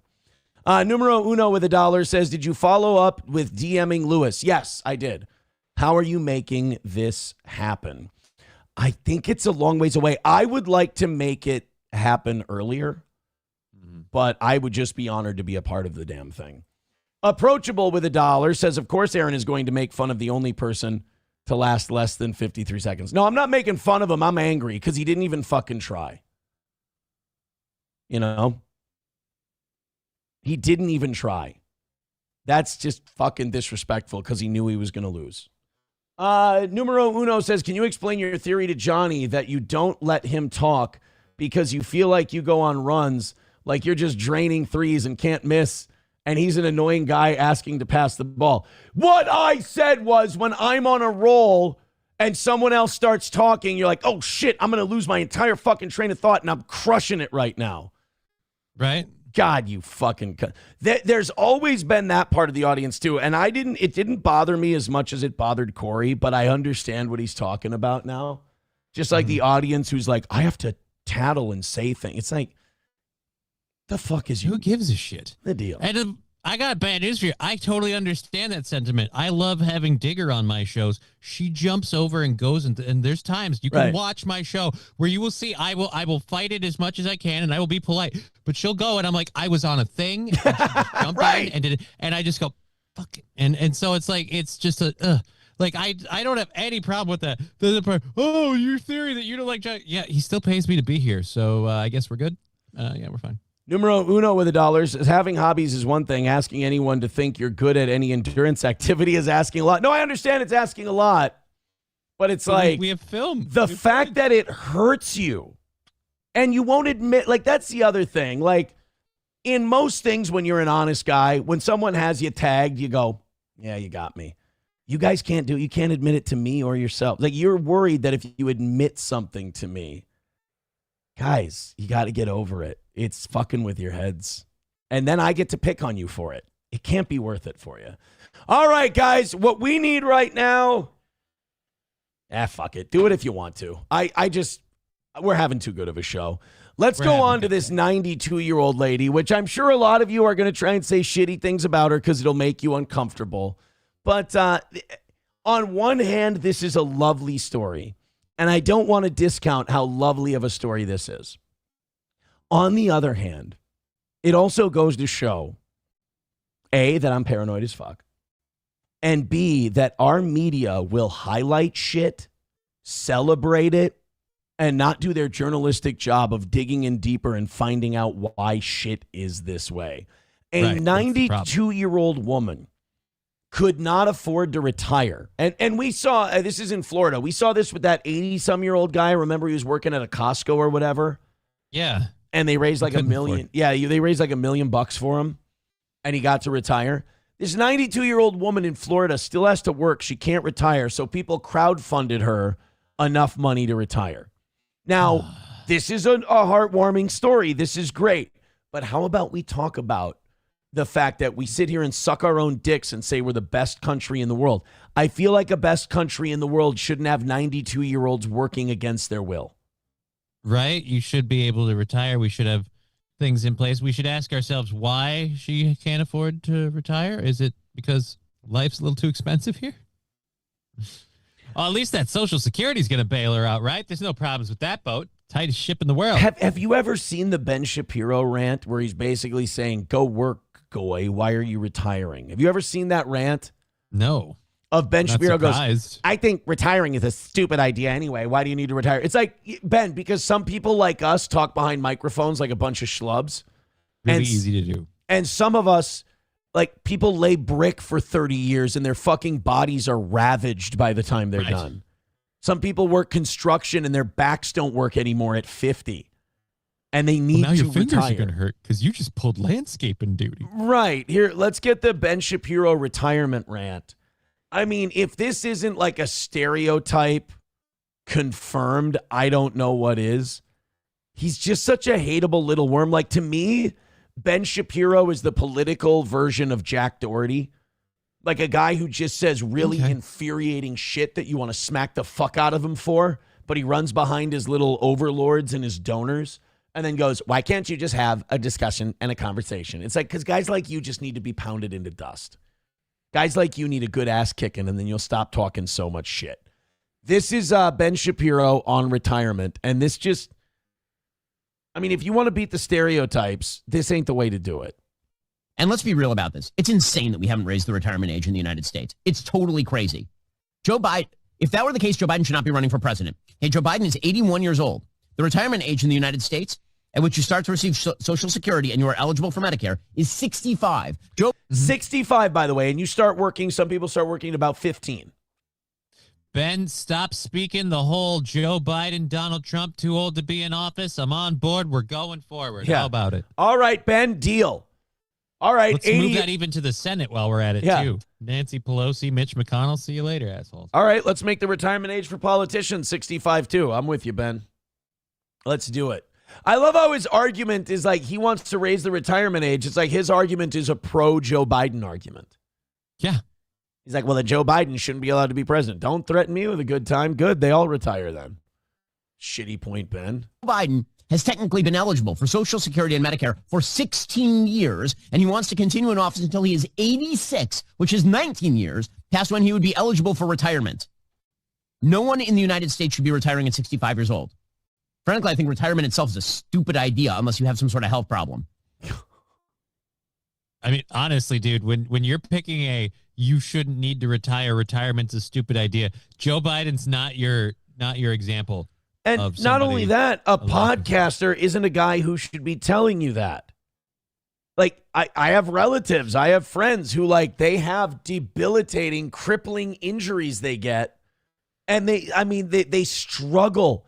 They just crawl across that finish line of those 30 years to be able to retire. Oh, and by the way, Ben, don't worry. People won't be retiring because people like the people who donate all the money to your Daily Wire have pretty much wiped out the idea of pensions in this country. So people wiped out pensions, tanked Social Security. Yeah. So don't worry, Ben. Everybody that I know who is elderly, who has retired, is dead within 5 years. First of all, remember facts don't care about your feelings? Yeah. Where's the empirical data on that? Did he really just use an anecdotal? Everybody that I know. I'm sorry, Johnny, but is that not a feelings over facts argument that That's Ben an just entirely made? feelings argument. I know a shitload. My dad's been retired since he was 50, 65. He's been alive for 15 years. Seems like he's doing fine. My mom's been retired for about 5 or 10 years now. Seems like she's doing totally fine. So there, I know 2 more people than Ben knows that aren't dead within 5 years. Oh, I have an aunt and uncle who have been retired for over a decade now, too. And they're doing fine. I was just at their house this weekend. So there we go, Ben. I win the Anecdotal Evidence Award. Yay. And if you talk to people who are elderly and they lose their purpose in life by losing their job and they stop working, things go to hell in a handbasket real quick. But this really is a brainwashing, gaslighting, work rant that he's going on. No, I really love working at Quick Trip every day. It's the meaning of my life. Without it, I have nothing. Like, I don't think so. A lot of people retire, and guess what they find? Their hobbies, their passions. They travel, or they just wake up and do whatever the fuck they want every day instead of breaking their fucking back. God, some people get up and go to work every day with the idea that they're working towards retirement to reach the time where they don't get up and go to work every day. And by the way, if you don't think he's saying this because, again, the hedge fund managers and everybody who pays him and gives him his money don't want to continue to extract revenue out of workers till later. Like, if you think Ben's saying this because he's passionate and believes it, this was put in his head. This is an order. Put all of that aside, just on a fiscal level and on a logical level. When Franklin Delano Roosevelt established 65 as the retirement age, the average life expectancy in the United States was 63 years old. Today, the average life expectancy... Okay, people bring this argument up, and they bring it up very disingenuously because they don't explain the number to people. Do you know part of the reason why the life expectancy was 63 back then? Because of a war? Infant mortality. Oh. When people die at 0, that really skews the average. That really counts against the number? Yeah. Yeah, there were people living till 80, 85, 90 back in the 30s and the 40s and the 50s. And also, the people alive in the 30s and 40s when we were making Social Security, they knew that life expectancy had been going up over the course of the last 100 to 200 years. So it's not like they didn't know it was going to continue to go up. But they were also living on a population increase, too. So every generation had more than those before. The baby boomers being the height of that population increase. Now we're going the other way. In the United States is close to 80.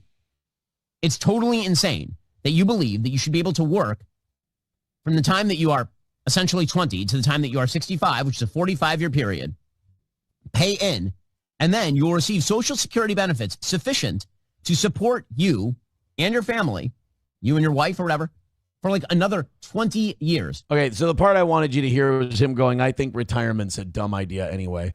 $2, and I also got a few text messages. Fraudster says, Rumble died, bro. Christ, I don't need this today. Yeah, our stream is down on Rumble.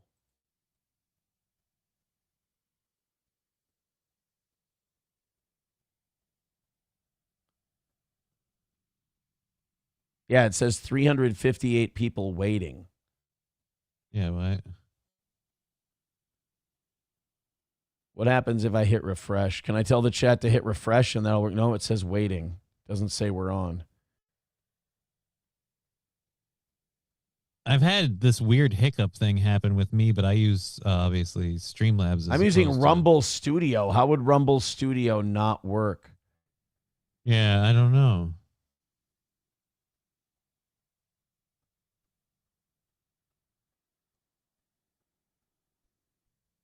Huh. Fucking hell. I'm not going to continue on with just YouTube.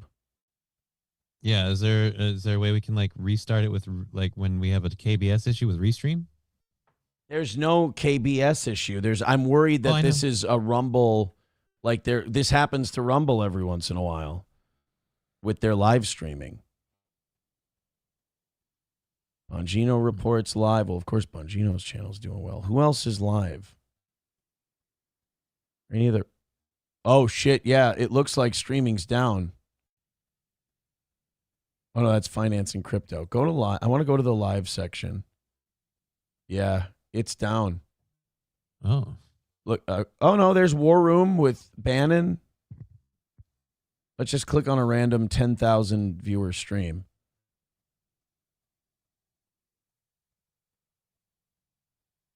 Yeah, it's down. Okay. In a cultural revolution, Red Guard humiliation exercise. Well, fucking hell. Benny Johnson. Bitch. What happened to ours? FBI in the past, this Singham character, okay? This isn't some organic thing.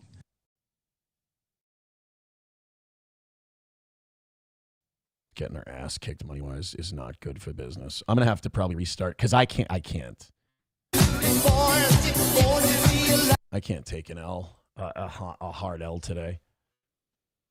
Yeah, Rumble Studio even says that our audience is still like the same size. Oh, there, now it's going down. Fuck. Well, I got to restart and see if I can make the money. Now this morning's going to become about making money. I hate that. All right, I'm going to end the stream, and I'm going to come back, and we're going to see if we can get Rumble back. Otherwise, fuck.